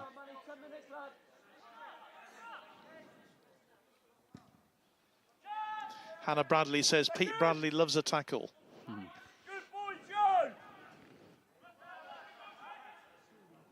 And Leah James says, go Royal Marines. So support coming in these last few minutes for both teams. But who is going to produce the winner? We have under 10 minutes left of normal time. Obviously, there'll be a bit of extra stoppage time added for all the substitutions that we've had, but not a huge amount of time. Looked like a handle there, but the referee has allowed play to go on for HMS Heron. It's a good challenge. Roche going in there. The ball has touched over onto the top of the bar. My goodness me, I thought that was in the back of the net. And I think Thomas Catherine thought it was as well. Yeah, just couldn't clear it, could they? They were all fighting around for it on the edge of the box, and it just pops up and over the crossbar. But you can hear Jack McCormack telling his guys in midfield, Ben Hayes and Thomas Catherine's, press it. So he's really encouraging them now to try and win it in midfield and create those moments. Time running out for both sides here.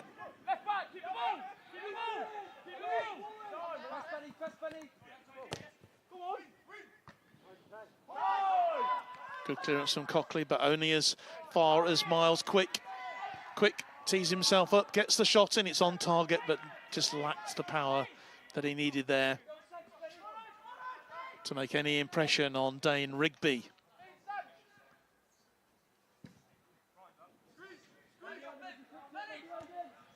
Nice header on then from Jans Baker.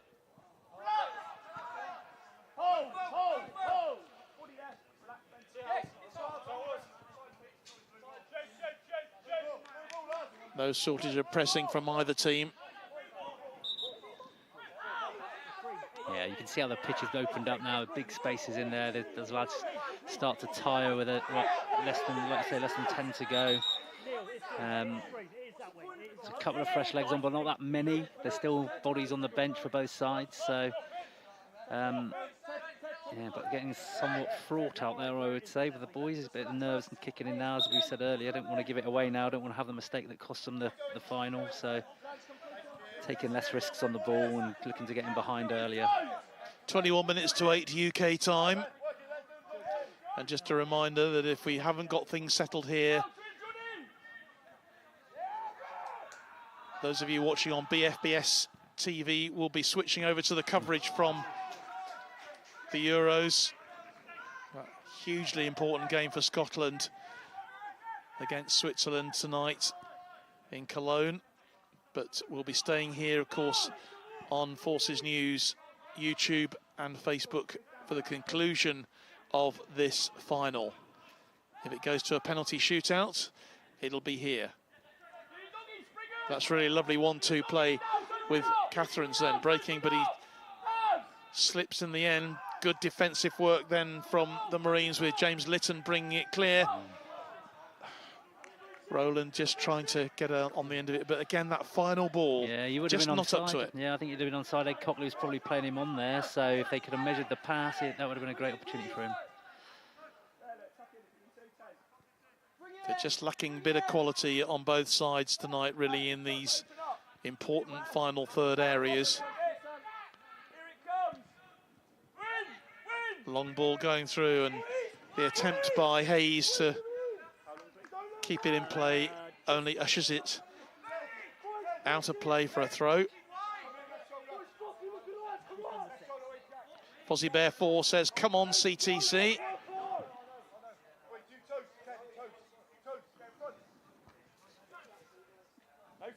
Watching on YouTube. It's a nice turn. Roche on the end of it. Referee waves it ahead. Any sort of claims for a penalty. And here's Wright. Plays the ball wide onto the right-hand side. And here's Jans Baker. He'll win the throw. Interesting that Sanchez seems to have gone out onto the right-hand side, Chris. Yeah. Moving away from his central position. Maybe he's trying to find a bit more room. Searching for a bit of space. I think you're right, John. And he's had the ball a few times in there. Good pass from Jack Wright to find it in that final third. But again, good defending and thought to the attack. Ed Cockley then with a long throw. Aim for Sanchez.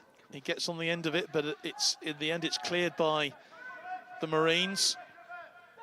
Wright will play it back for his goalkeeper. Well out of his box. Jack Wright now bringing it across the halfway line. Here's Roche. And here's Cockley. And Wright one more time. Aimed for the right-hand side, but only finds a Marines defender.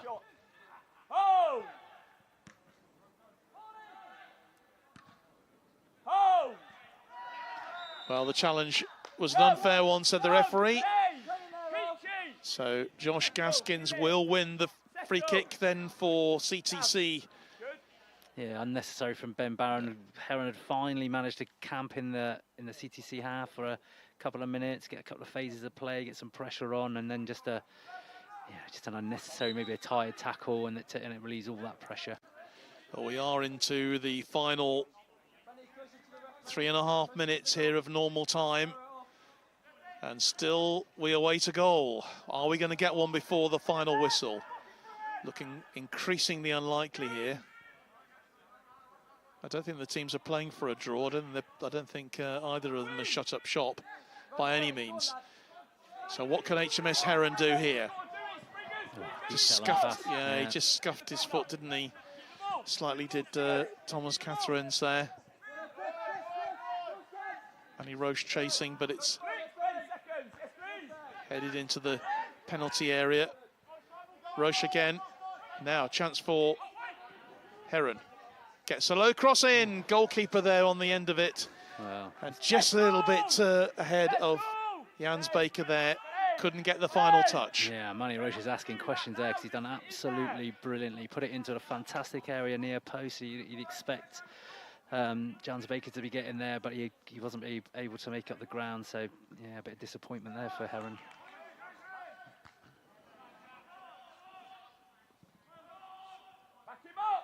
Nearly 88 minutes played in this Royal Navy Cup final. Still 0-0, still awaiting that first goal. Are we going to get one before the final whistle blows and taking us to a penalty shootout?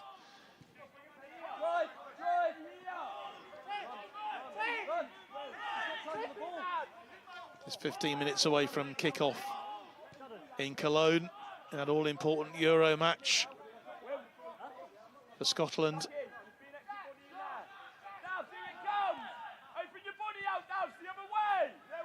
And if you're watching us on BFBS, that is where we will be heading for kick-off. Staying with this live here on Forces News YouTube, Facebook as well, to see who is going to claim the title. It looks like it could be one opportunity, just one opportunity needed maybe for both sides. Yeah, good work from Will Springthorpe there. Long pass out to the fullback from Jack Wright, and he saw the opportunity to press, wins the ball brilliantly, gets it in behind. But Ben Rowland couldn't quite take advantage of it, and Jack Wright got across to cover up and sweep up. Robbie AB's on the YouTube says, "Come on CTC, my brother is playing tonight." And it's CTC Livingston with a chance then, with the cross from Devonport. It is a good cross. On the end of it, and I'll tell you what, Gaskins, who he connected with that. Chance comes in, and it's blown over the bar by Ben Rowland. That was the chance, Chris. Couple of massive what an opportunity. chances. Yeah, a couple of massive chances. Gaskins first gets his block, then it's back in. But Pete Bradley gets across and blocks the second shot, and then it's there for the taking, and he just blasts it over the stands actually. So he wasn't able to take the third chance, but three massive chances there for CTT to really win it at the death, really. And I think Pete Bradley took that somewhere where it hurts a little bit. He's run it off. So we've got 5 minutes of stoppage time to play here in this final. Okay, here's Ben Hayes, right-hand side. But well cut out by the defence in the end. His cross not reaching its destination. Free kick, foul by Roche there on Miles Quick. And, well, Manny Roche becomes the 4th player from HMS Heron to receive a yellow card.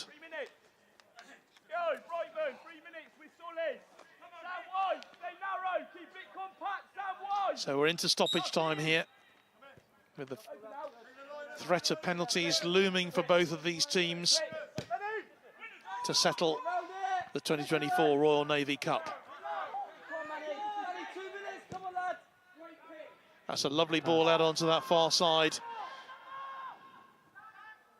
And that will be a corner kick. Well, opportunities in these dying moments, perhaps. It doesn't look like CTC are in a huge, great hurry to take it, but Ben Rowland is going over there to take the corner. Everyone back for Heron, nobody staying up. So maximum effort to defend the goal now. I mean, a goal now really surely is going to do it. You would have thought. About 4 minutes of stoppage time to go. So Rowland then takes the corner, floated in, headed clear, but on the end of it, Pete Bradley is absolutely everywhere. He wins the first flick on header, and the ball's back in, and he's diving to the floor again to make the second block, just as he did a minute ago. A one-man wall, isn't he? Putting the work in, fantastic. He's a one-man wall there, is Pete Bradley, doing a great job. But another corner then, which Ben Rowland takes. Floats it in, the header comes in. It's off the line. But great pressure from the Royal Marines here in these last few minutes as they push for a winner. Oh, great cross again. It is a great cross, but again, good defensive work. And in fact, the offside flag has gone up, or was it for the challenge? But it was, again, great work from Pete Bradley. And also getting in there was Sanchez Jans Baker helping his defence out there. So it looks to me, with just 2 or 3 minutes to go of added time, that we are heading for a penalty shootout here.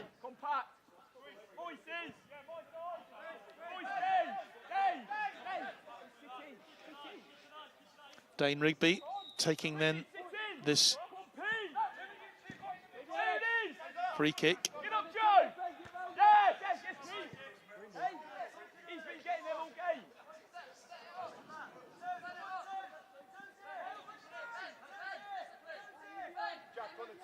Cockley with the throw on this near side, on the stand side of the pitch here.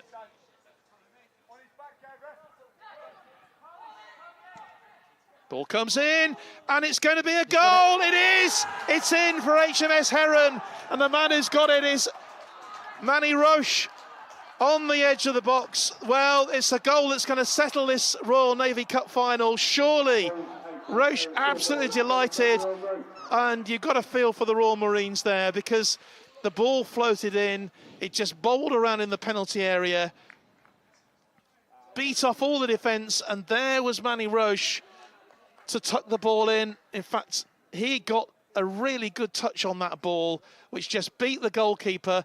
He was able to finish it off. Yeah. Well, there you go, Chris. Yeah, from the throw-in, they won the second ball really off the throw-in. The HMS Heron clipped in a great cross, and then Manny's there to get the ball down, and the keeper had already really committed to the cross, and Manny just managed to get his control of it, and then he's able to just kind of bundle it in really with his chest. So absolutely excellent work from Manny, and he's been on a great scoring spree too last week in the regions final, and now potentially the winner today.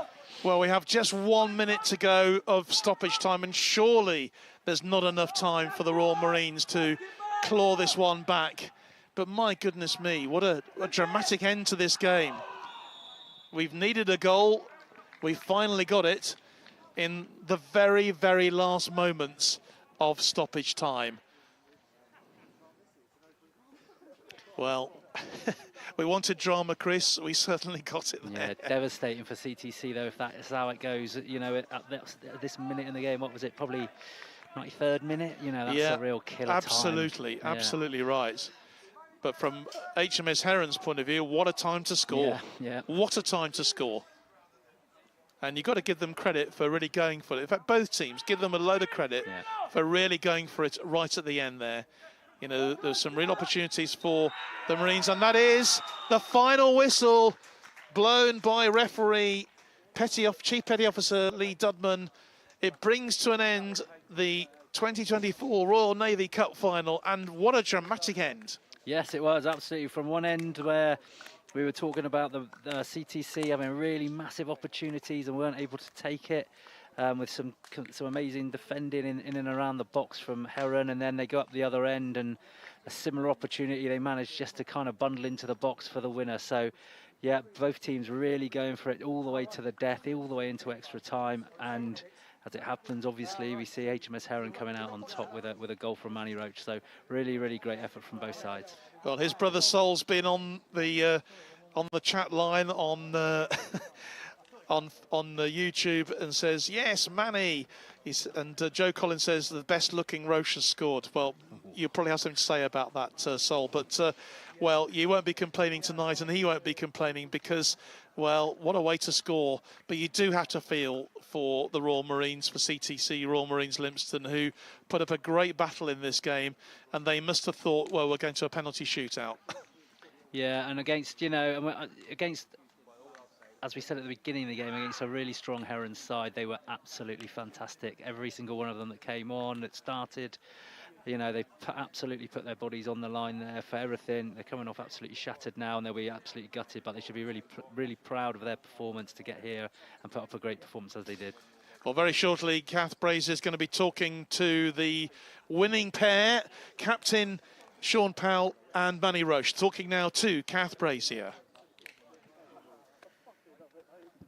Well, boys, I don't know that we sort of felt a goal coming, but to do it in such style, I'll come to you in a minute, Manny, because it was something else. But Sean, first of all, just a reaction. I mean, 90 minutes of nothing, so many chances on goal. How pleased are you to just win by a small margin? There's not many better ways to win a game than that. Last minute goal.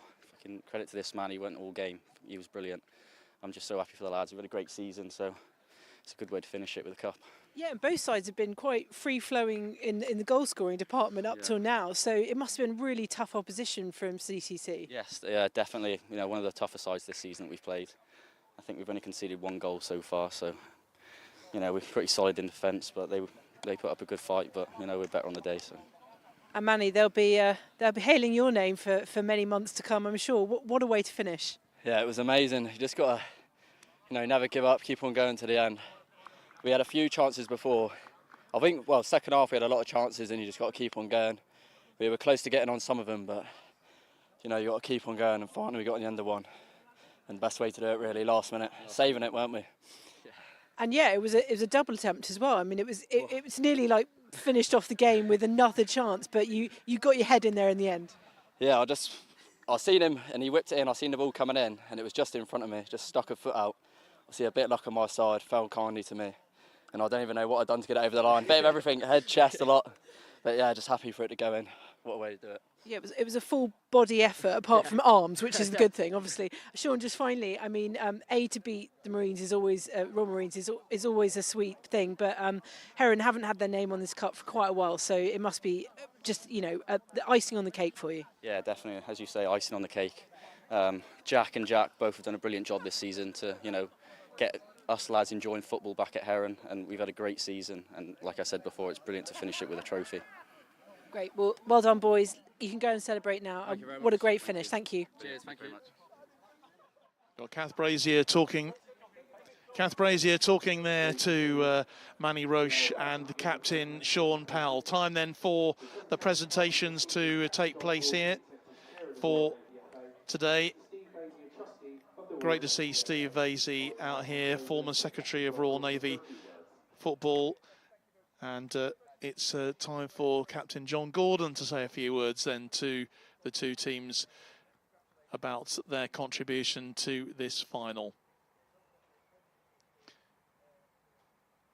Just congratulating everybody at the moment on a fiercely fought and competitive match. And well done, we'll certainly agree with that. Going right through till the Chris, 94th maybe, minute or whenever it was. we didn't have quite. Again, greatly to well done CTC, as I said, throughout, playing great spirit, great competition, and again, hopefully you would agree, fantastic conditions. And thank you once again. I wrote my programme notes. Thank you to Havant and Waterloo Football Club for their hospitality and the way they host this fixture, which is becoming a regular in our season. Just a quick one for me, if you'd indulge me. Just a thank you for me specifically. Again, competitions like this don't run themselves. There's a lot of work goes on in the background, and in particular, I want to call out Pete Gamble. Effectively, this is his project. He runs his competition from beginning to end, and it's thanks to him that we're able to put on a show like this for you, for those in the audience and those watching, obviously, or watching the game being streamed live by BFPS. Of course, the game wouldn't be possible without the officials, and again, well done to the team, to Lee and the team, for letting the game flow as best they can. As I mentioned to number 4, to Phil, we were slightly confused when the extra time ball went, 3 and a 5 went up. We couldn't work out if that was 4 minutes or 8 minutes, so you were just confused as well. We were hoping it wasn't 35 because there's a game just about to kick off. But what I'll do, if I can please, would like to call the officials forward first to receive mementos for your again your input into this year's Navy Cup final.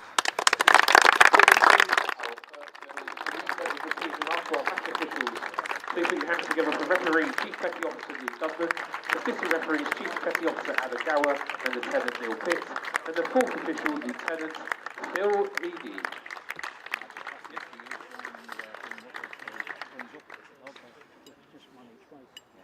Ladies and gentlemen, please put your hands together for this evening's runners-up, the Commando Training Centre for Royal Marines.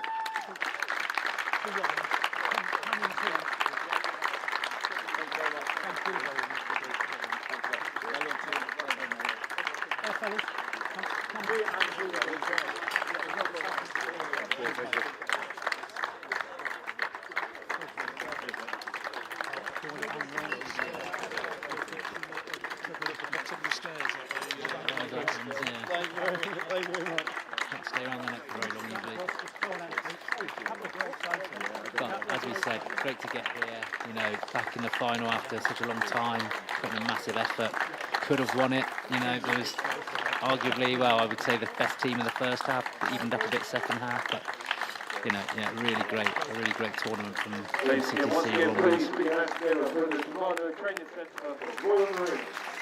So well done, CTC, making a really fierce battle of it here, but there can only be one winner.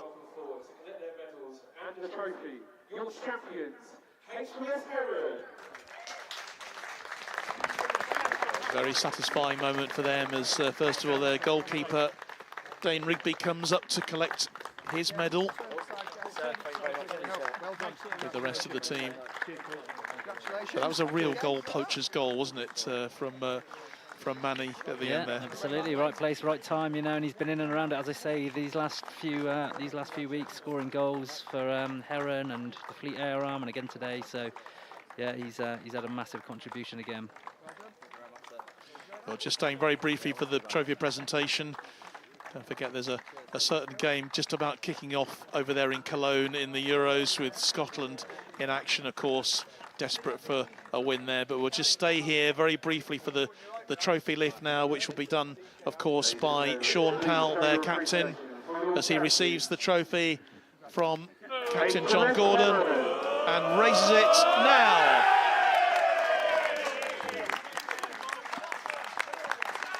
What a great moment. Well, Chris, thanks ever so much indeed for joining us this evening. Chris James, who's been with me on commentary this evening. My thanks to the rest of the team here at Haventon Waterlooville this evening, and to all of us, all of you working on the programme tonight. But from me, John Knighton, and all our team here at Haventon Waterlooville, it's congratulations to HMS Heron, who have won the 2024 Royal Navy Challenge Cup. And, well, thanks for joining us. We'll see you again very soon for more live action here on Forces News YouTube channel.